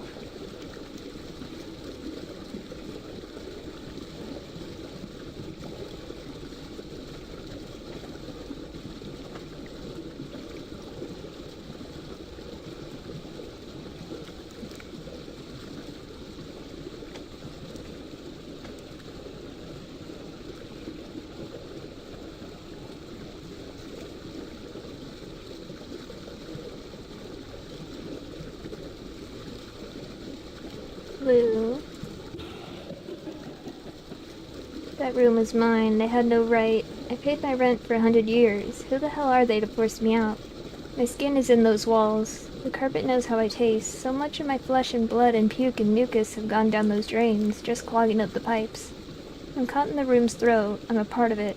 Sometimes I would push myself against the wall and my skin would start to melt and the wallpaper would knit its way around me. Such comfort, such sublime assurance. I'm an electrician, goddammit. I saw nerve endings to I-beams and open eyes and make towers scream. They can't do this to me. I'll go to the housing authority. That's what I'll do. I'll show them all the scars, those teeth marks up and down my arms, and I'll tell them to go to my apartment and check its breath, and they'll smell my sweat on it, and they'll know that it's mine. You can't just evict someone from a place like that and give it to someone else. It'll chew them up, and anyway, it's mine. I worked hard all my life. I don't ask for anything except a home that keeps me in its mouth. Who the hell do you think you are?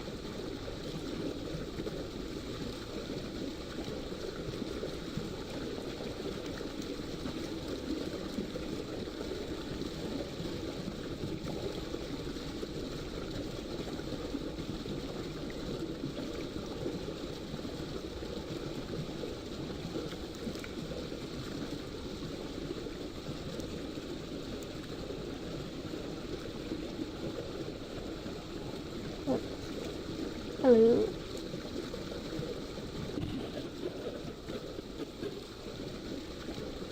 Don't tell me I know what's going on here. I can still feel myself, my weight in that bathtub, roaches up to my neck. But I know that's not where I am. It's where I have to go back to, not where I am. It's where I have to... no. And I know the difference, but I can't move. My feet are stuck to the floor. See this? See all these veins? Like the roots of the weed. It's fucking annoying. Can't move, can't see, can't hear. Can't get home. God, I can feel them though. All those little legs and teeth. I can hear the alarm going off in the other room. It's like I'm here and I'm there at the same time, but the real me is here, but the me I need to be is there, you know? You look pale, so it seems like maybe you know. Wish I could do something about these roots though. Wish I could just carve them out and get moving. I guess then I'd have to figure out where to go from here. Maybe I'd hop on one of those trains outside of town, crawl up underneath one of its panels and nestle in against its... Seika? And just ride it wherever it goes. All roads lead home, right? Hey, get away from me. Get the fuck away from me. You want me to stay down here forever? Well, fuck you. You mind your own fucking business, and I'll mind mine. You need to calm down.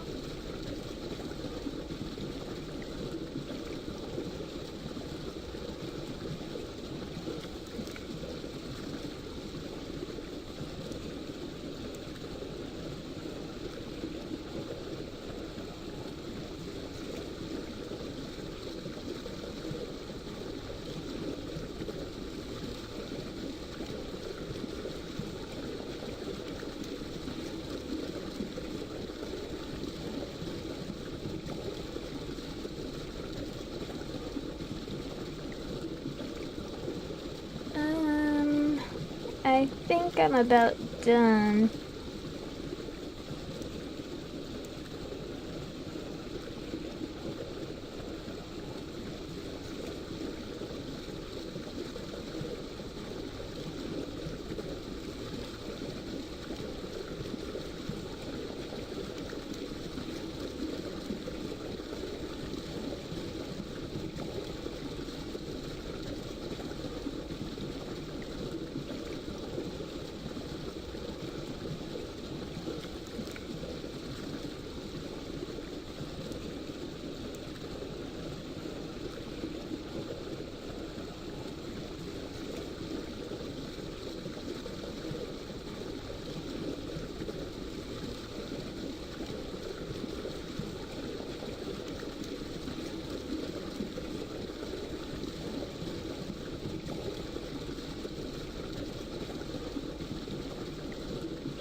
This is mine.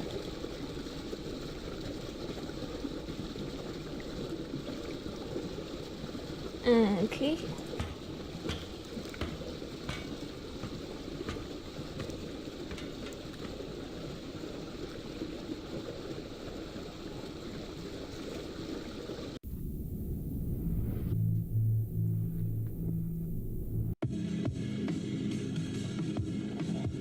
Let's talk to people.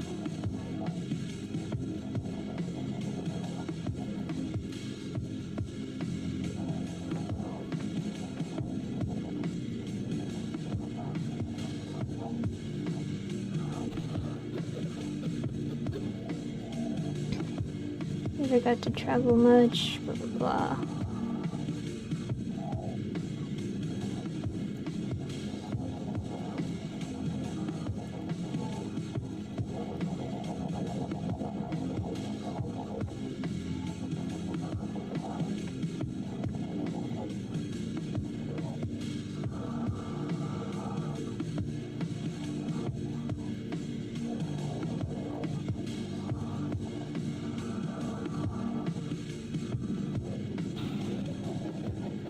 Better flee this way.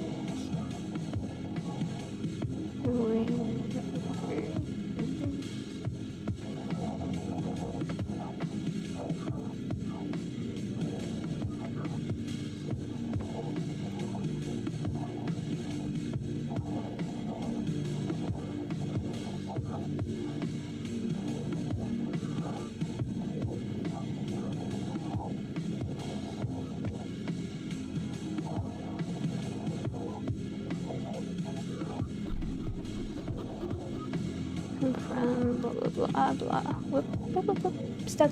Help. No. Ah.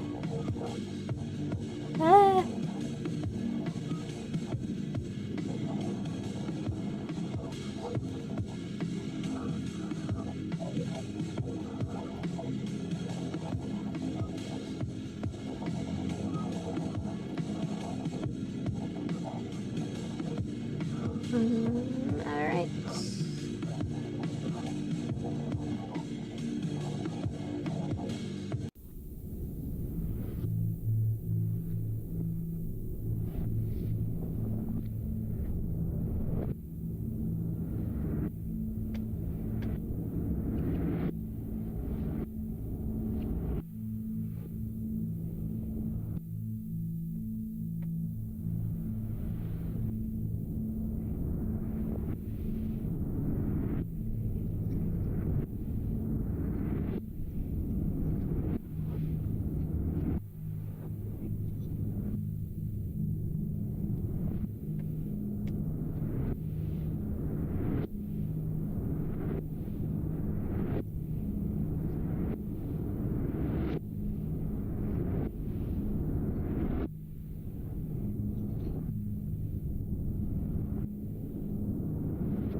Hello.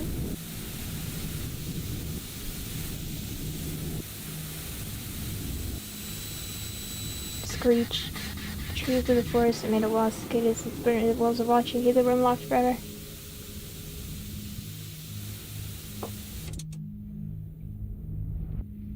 Okay.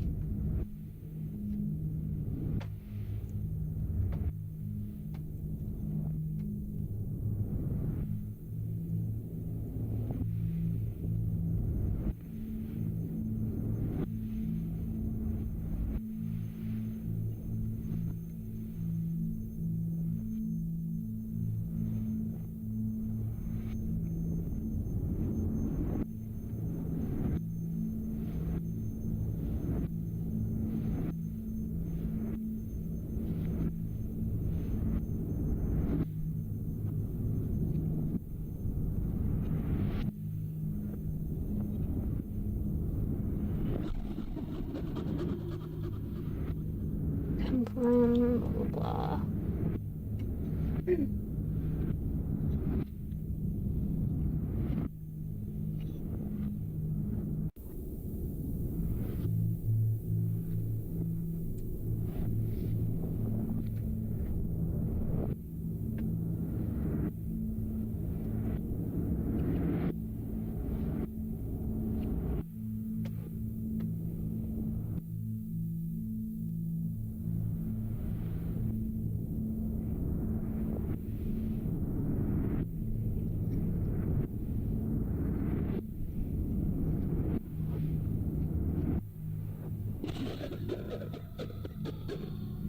Really can't. Okay. I really can't stand taking the subway anymore. I know, I get it. It's free and it's fast and it's convenient and we have to support them or they'll die off. I guess it's more the stations I hate, or the platforms, or whatever you called them. I hate sitting down there, waiting, just sitting in pitch dark, except for those emergency lights that kinda jitter if you look right at them. And what's with those shapes moving around in the dark?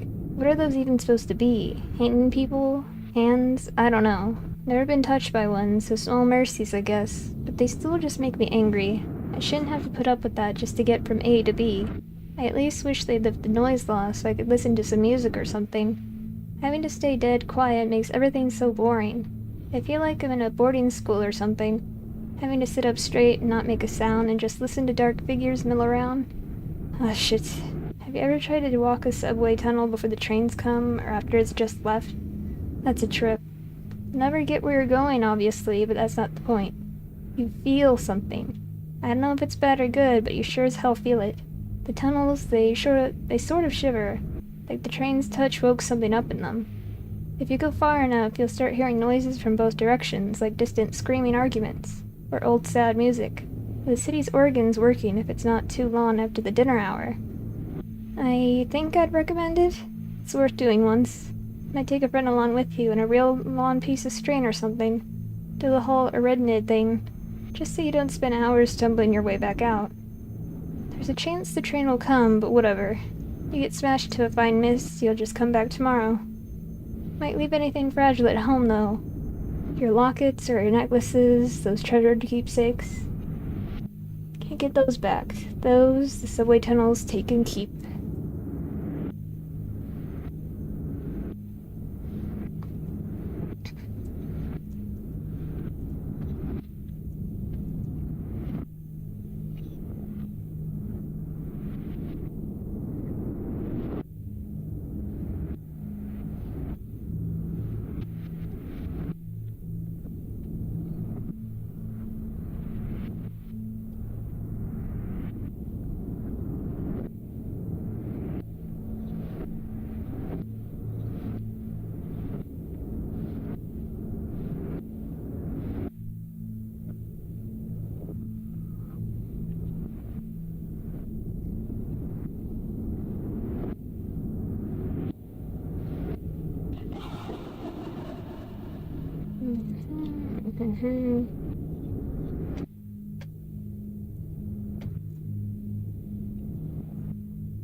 Blah blah blah.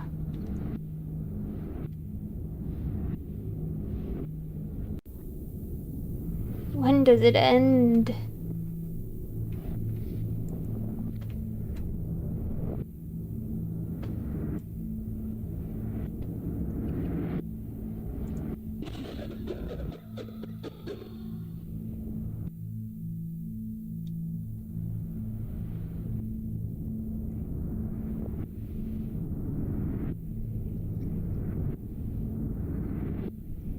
Uh.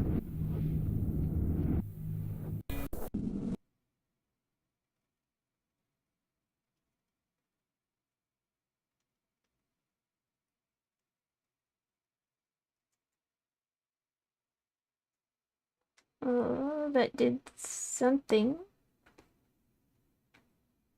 Um.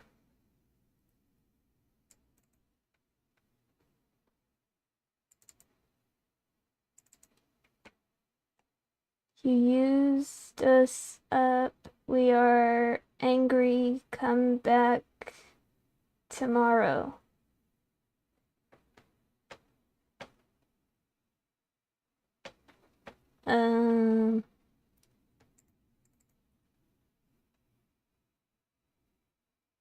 Well, shoot.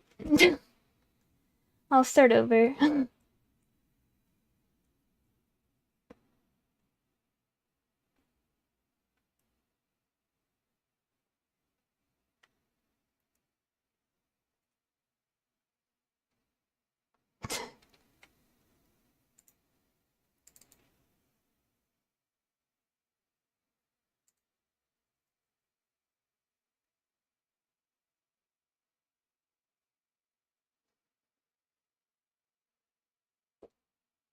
Uh, okay, I can't. I I guess well, I messed up.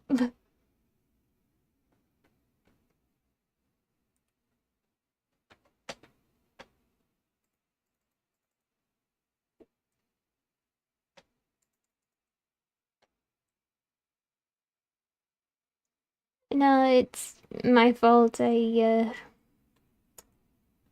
went a bit crazy.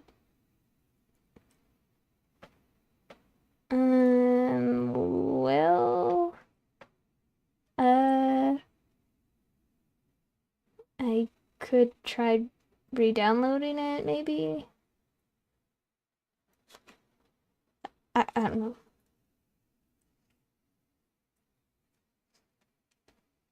Da, da, da, da.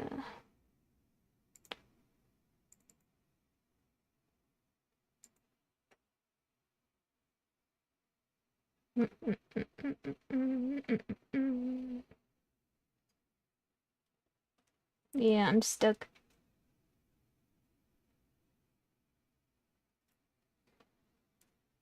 Okay, let's try.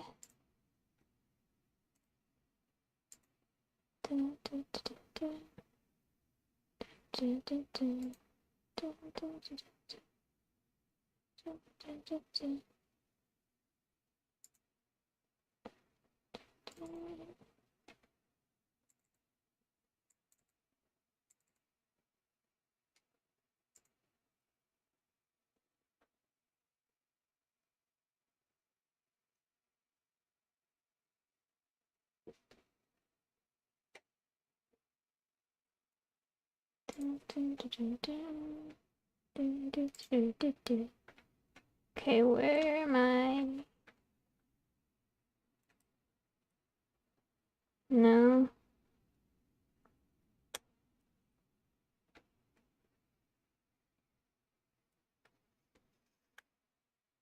Hmm. Well, shoot. Let me re-download, I guess.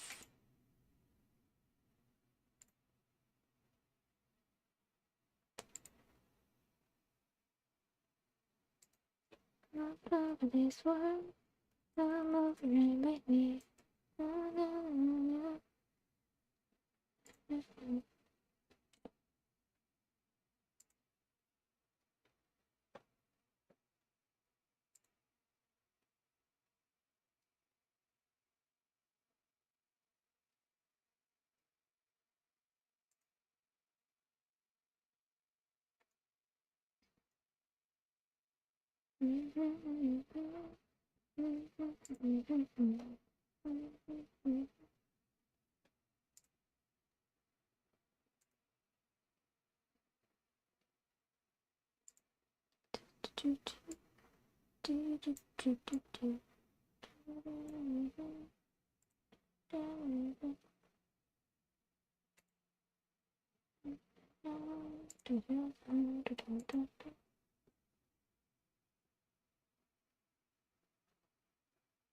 I broke it. They're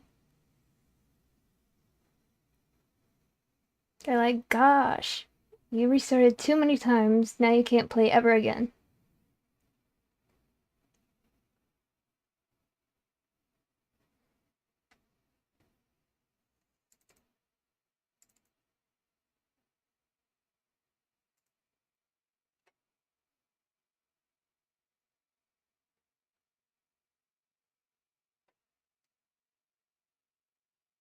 Come on.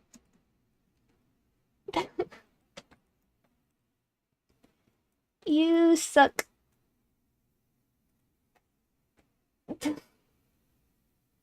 I guess that's it for tenement. Sorry. Well, I hope you guys enjoyed the other stuff. Whoops.